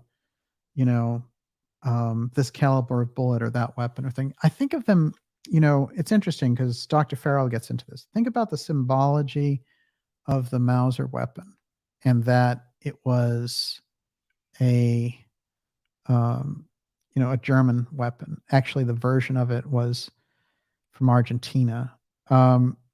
When you think about them moving things in symbolically, they poured in so many lies in with the evidence that, it just became a whole stew of disinformation. And they were able to do that because they had that kind of control. And the problem is this story is so prominent that over time it falls apart because you have all these people on this surface who are like, oh yeah, Oswald went to the Soviet Union. He claimed to be a Marxist in an interview on TV just before the assassination. But you have him working with Bannister, who's ultra right. So when you start to really investigate that, when they had people out there who challenged the story like Garrison, they had to destroy them in public because once people get their heads wrapped around that, oh my God, they're feeding us a story the way that they would do a black op COINTEL program in another country. So they're using American citizens as the enemy in this case. That's the only difference. So that's the danger of the intelligence community controlling things when it comes to investigations, electing their own experts. And, we already have the word out now about the Central Intelligence Agency telling people, and rewarding them for not following up on the lab leak story out of China with the whole COVID piece. CIA is running with the other interfaces, the NSA, the DIA, and the others.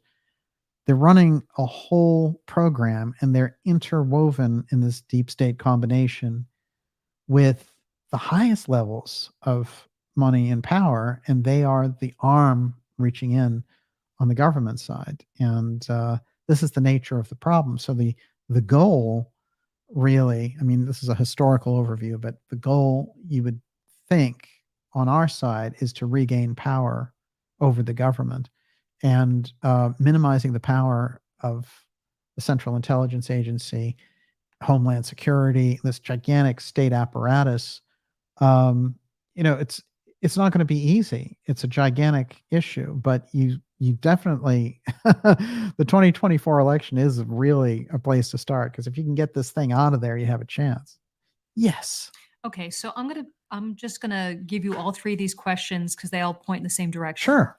Benjamin Smith, JFK death over the UFO file, but was it the UFO file regarding the Earth's secret space program that's 50 to 100 years ahead? MK says, we have a connection to the UFO file and the JFK assassination, so the connection is clear and right to your face. Aliens? Is that how the theory holds? And Devlin Lee McGregor, DJ, but when JFK terminated Dulles from the CIA, Dulles was still MJ1 in Majestic 12. CIA was merely the execution arm of MJ12? How does this all connect? If you understand X Protect, then everything about the MJ assassin piece with Dulles and all that, then that all makes a lot more sense. Because it's very simple. Sarah Barker put it on the record in 1950 and then reiterated it in the mid-80s before he died under strange circumstances. But Sarah Barker was like, they have Oppenheimer out there, and Sarah Barker was a student of Einstein. He was celebrated almost more than Oppenheimer in that period. So it's weird that he doesn't even have his own Wikipedia page, It's even weirder that Grush is talking about him. This is the boy, did that get weird. Look, but Grush is just, Bobo Strange. But look at this. It's very interesting because when you combine the aspect of the UFO file, Sarbarker says it was at a higher level of secrecy than the atomic bomb. So that's secret. What will you do to protect atomic secrets in 1950? Just about anything. So if you have a higher secret than the atomic bomb, you have a whole group dedicated to maintaining its secrecy. That's really the way to look at it. And it is remarkable that, an operation like that can exist inside the United States, but it did. And the people that would show up on the radar who would challenge this, like Morris Jessup and people who got close, particularly with Jessup, there are attempts now to even claim some innocence for the people who bumped off Jessup and be like, no, he was really depressed. No, Jessup was bumped off by the X-Protect group because the work that he had put out there had crisscrossed with another individual's information, and he had created his own version of Jessup's info, and the Navy had it. And they had a lot of questions about how do these people know about, say, the Philadelphia experiment, Project Invisibility, the UFO file, what's going on here? And if you look into Jessup, you're going to find him very close with J. Manson Valentine, who just happens to find the Casey Bimini Road, right in 1968 when Casey said the Poseidon Temple's coming up. So these are very deep operators around this. You think about that whole thing with Ancient Aliens or Eric von Daniken. Look, Morris Jessup wrote UFOs in the Bible in 1957. He's plugged in on the wave, and they can't have a guy like that around who's a respected astronomer. And what's weird is, I often incorporate these people and the 5 different characters they seem to be in one. But Jessup is one of those people. Ran a coffee company in South America. Was an astronomer, was a UFO expert, was a chief archaeologist, did all kinds of stuff in the Yucatan. These people are in the nexus. They're in the core of that whole hot zone X piece. And, we'll get into that in another episode, but think of them in that milieu and you get, I think, a much better snapshot on. I do want to say this for a couple of heroes back there. One of them was Roger Craig. But Craig, as I said, was the deputy sheriff who was he ran up the grassy knoll. He was in the middle of all this. And he was the one who went into the building and with Seymour Weitzman and found the Mauser. Interestingly enough, he also saw Oswald leaving the scene in a green Rambler.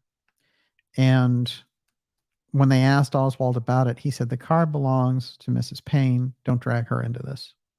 That's what Roger Craig told us. That puts Ruth Payne on the scene, taking Oswald back. That's pretty strange. Craig put that on the record, and like I said, he was thrown off the force, and he had a number of weird things where they try to force him off the highway. And so finally, he's found dead with a shotgun blast to his chest and dies in his 30s. He's another of these casualties around the JFK case. There's too many. There's a system organizing that eliminated those people. And you see the system pop up around different things. For a while, we had all of these holistic doctors who were dying out of nowhere, all before this COVID thing hit.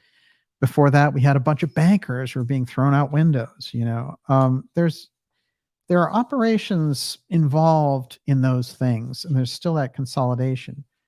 The root of those groups goes back again into some of these secret groups around finance and secret groups around technology, medicine. It reaches into all these different areas, and I think identifying it is very important.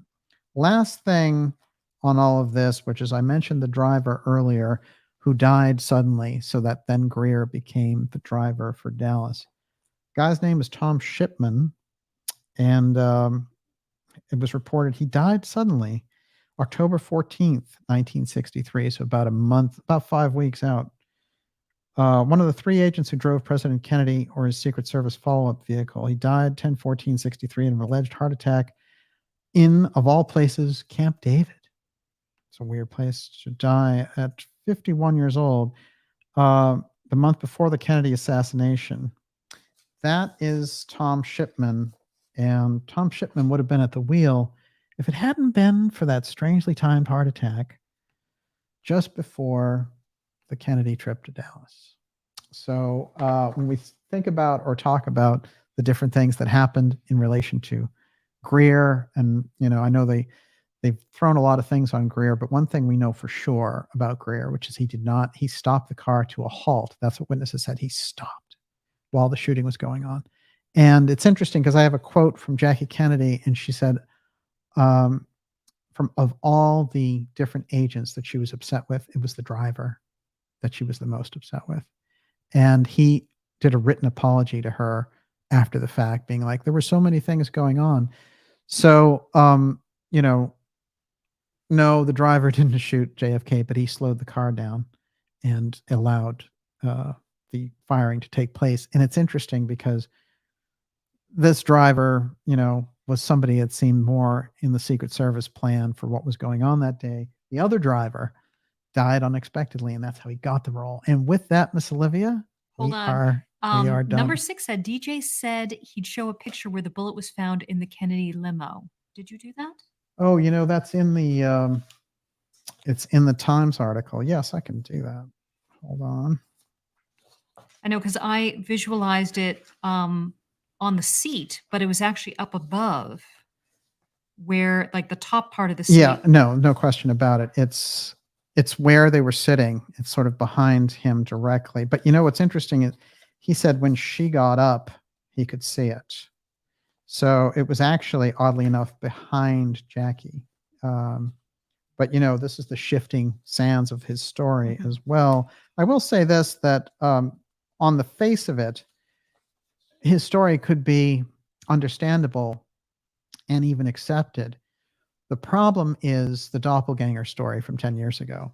This is, that's, unfortunately it's a graphic picture, but that is the back seat. And then the area that he's pointing to, and I have a picture of him pointing to it, which I'll actually tweet out so we get it exactly. But basically, he's got it in this area here.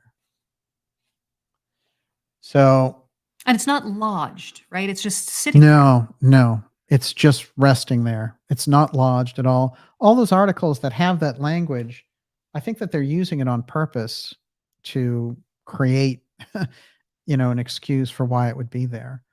And one of the things that's interesting about the bullet also is there was a suggestion in one of the articles that, the bullet, went into JFK's back and then came back out.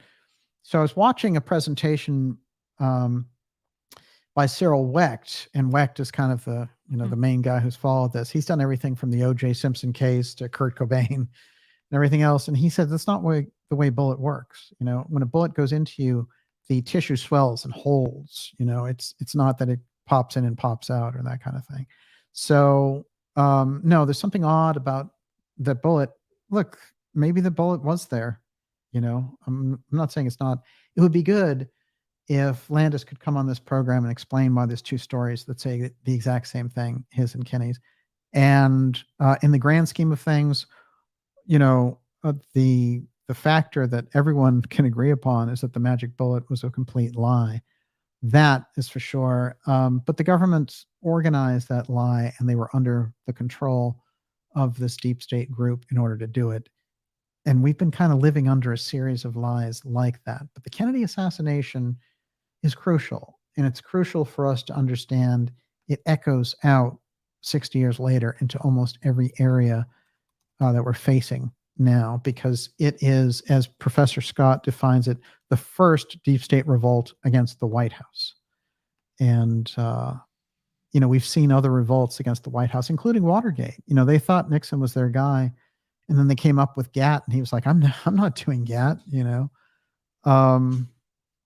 this general agreement on tariffs trade, which they moved in during the Clinton years, and that's how you threw all those people off their farms in South America and everything that, not to say that Nixon was a saint at all, but what we can say is that he got to a point where he thought he was actually the president. And he was also deep, deep, deep in the UFO file aspect. Miss Olivia, with that. This is a great comment here. Hat Okay. Pauser says, yes, it seems if they merely wanted him dead, they could have managed it in private. This public execution was a message. Oh, no question. No question. On a public street in broad daylight? No, that's another government taking over. It is interesting. One of the weird things that came out, and this is in Scott's research, was that there were tanks rolling a couple of days earlier, late at night in Dallas, and people were like, what's going on here? Is this a drill for in case there's a war or something? And there were a number of reports, and they came back to these police stations, and the police stations basically said, oh yeah, they were doing like an early Toys for Tots things, or they were spreading Christmas cheer and like leaving things, but that's just the kind of drill that they would have run just in case things didn't go the way that they wanted to. I wanted to bring the Parkland story directly into the continuity of government story. Do you think I can do it with the minute and a half we have left here? Let's see if I can. This is from Professor Scott's book, The First Deep State Revolt Against the White House, Dallas 63. The White House Communication Office actually reports to this day on its website that the agency was a key player in documenting the assassination of President Kennedy. However, it's not clear for whom this documentation was conducted or why it was not made available to the Warren Commission.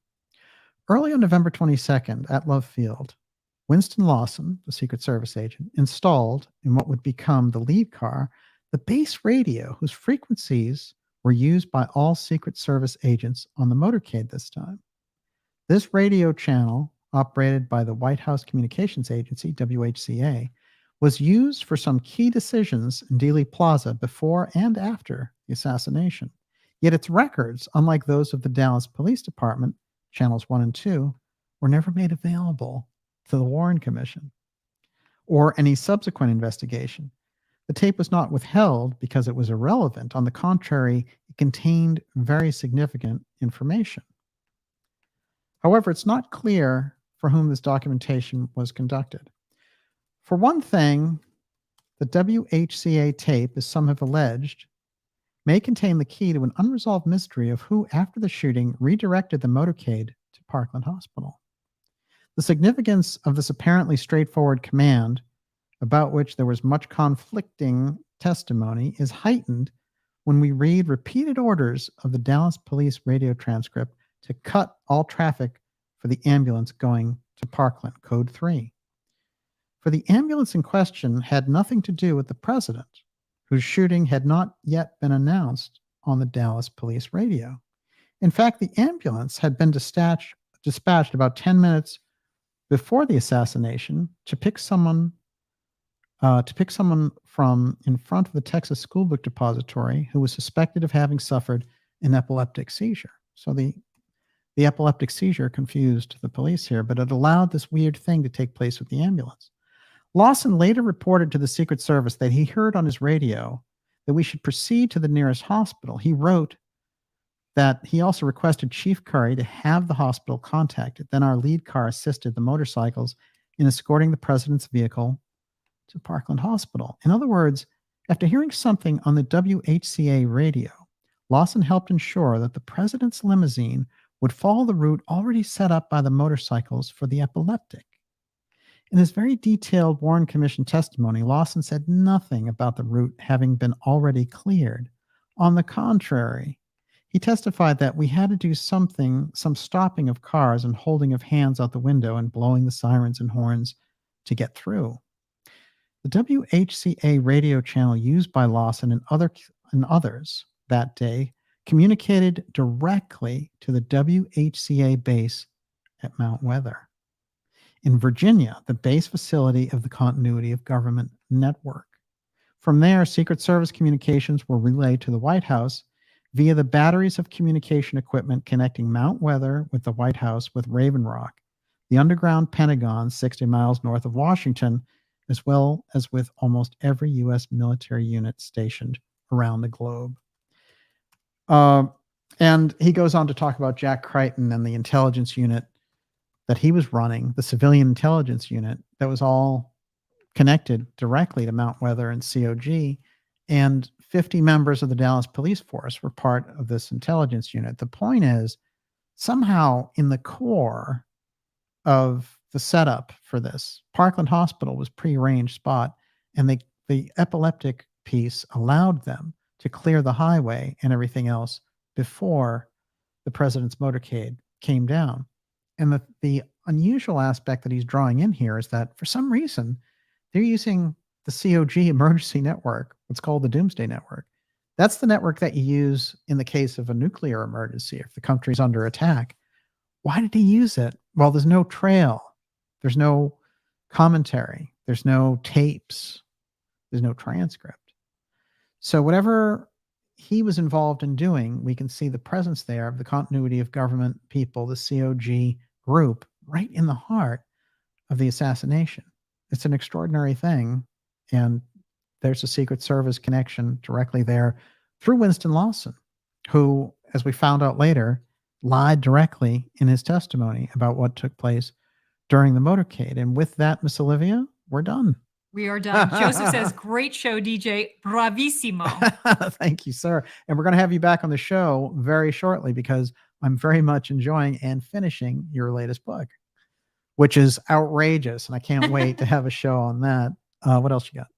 I've got a bunch of super chatters to thank. Okay, Gillenjoy R, Dorian Hewitt, Les Scott, Eurythmia's Fun, James Jones, Sun Hero, D. Ware, W.C. Ray, Channeling the Heart, Barbara Joyce, Copernicus, GDNPB, Jenny Runco, Telegraphic, Robert Scott, Helena Wilcox, Amarillo Gunrunners, Brian Kinney, Rosterman the Seer, Mark Petrie, Erica Swenson Elliott, Gigi Oakes, Jennifer Walters, and Mountain Girt. Thank you so much for your generous super chats. What incredible support for the show. Thank you very much. And to all our subscribers and supporters, we couldn't do it without you. So thank you. And we want to bring you these very deep reports. We'll be back with you next week. That is, we have some great interviews coming up for you. And of course, the return of the X series on September 29th. I'll do a couple of shout outs here since we've got a couple minutes. Miss Olivia, bravissimo, fantastic. Jennifer Walters is out there. Alicia Holborn, thank you very much. Commentator Corey Anderson, Red Cap Goblin. Joseph is out there. We're going to talk soon, sir. And Don Newway. Some very interesting comments tonight. One Nation Under Blackmail. Oh, yeah, we remember that. Well, he had Whitney on for that one. It's a great show. Well-deserved DJ. Thank you very much, Najat. Nicely done. Camelot, Never Let It Be Forgot. The Cosmic Christ. Darcy Edmonds. Carl Young. Live to Die Another Day. Absolutely. That's very Jungian. Fabulous show. Great show. Mr. Wolf is out there. Gigi's out there. GigiYoung.com. Check out Gigi's latest. Unbelievable. Majestic 12 is very useful. Indeed they are. Guitar Malade. Excellent. Barto, Addict 23, Hal Colombo. I know Kate's out there. That's great to see. Max Lupo. Whew. Great show and info. Thank you very much. Antisocial. It's a great name. Red Cap Goblin. DJ, take a bow. Miss Olivia, thank you. There you go. BW, thank you very much for being with us. Fantastic ideas room tonight, just rolling in the questions. And of course, whenever you get into this, around the JFK thing, it's sprawling. And then all of the kind of deep state stories used to cover it and keep it as lies within lies.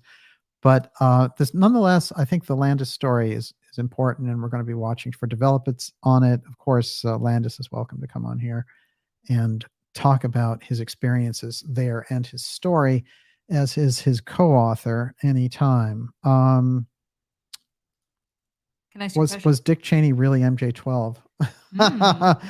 Yeah, well, there's a classic thing where someone calls into a radio show he's on, and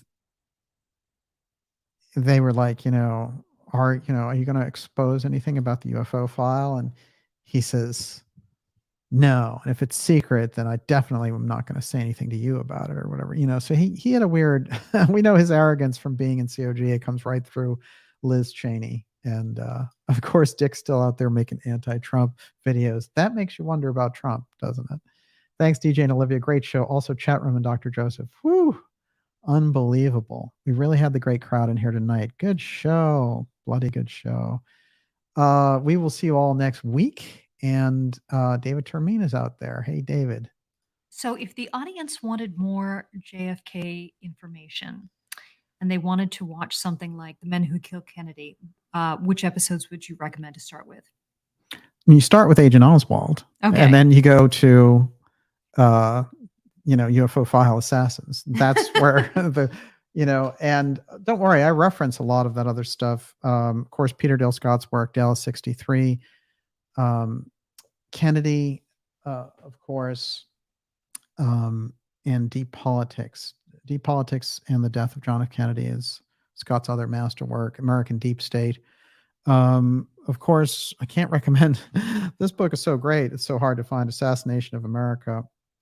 But, it's such an incredible book by Paris Flamand, but I had to find it and it was very expensive. His whole set, very, very difficult. But I would say there's a book called The Kennedy Conspiracy by Paris Flamand, which unrolls so much of this, but that's from 1970. So, Jim Marr's Crossfire, of course, is the classic around it. They all have a piece of that picture. It's such a broad tapestry of information. And the way to bring it together is avoid the junk conspiracy on it. As I've mentioned before, we see it all the time. But try to find the information like the Torbett document and things we've put forward on this show that bring in the aerospace piece. It's very rare. And this is something I think where the work that we do here for the Dark Journalist X series makes it very, that's where you start to get into the key stuff relating to it. And, I'm always very big on recommending Mars, Peter Dale Scott, and there's a lot of really fantastic researchers around the Garrison case, but Garrison's own book is such a classic, On the Trail of the Assassins, where he had so much of the picture. It was just right there. Even the aerospace piece, it was just getting into it. But, he brought the incredible case, and the JFK movie was Garrison's triumph, if you think about it, because there he was finally celebrated for the hero that he was. What kind of a miracle was that to get that movie made? Mm-hmm. Incredible. Everyone, will see you next week. And, it says end broadcast, but after all, it never really ends. Thank you very much. Remember to join us next Friday at 8 p.m. and we'll see you all then. God bless everybody. Fantastic. Whew. And we got to end on something here. Well, let's not forget the legacy and bringing it forward. Incredible. And then RFK, of course, coming forward and making the similar efforts and meeting a similar fate as his brother, but the spirit lives on, and we won't forget him. So never let it be forgot. Once there was a Camelot. And look, Bobby's out there. Watch him. He's got the moves. He's got the moves. Have a great night, everyone.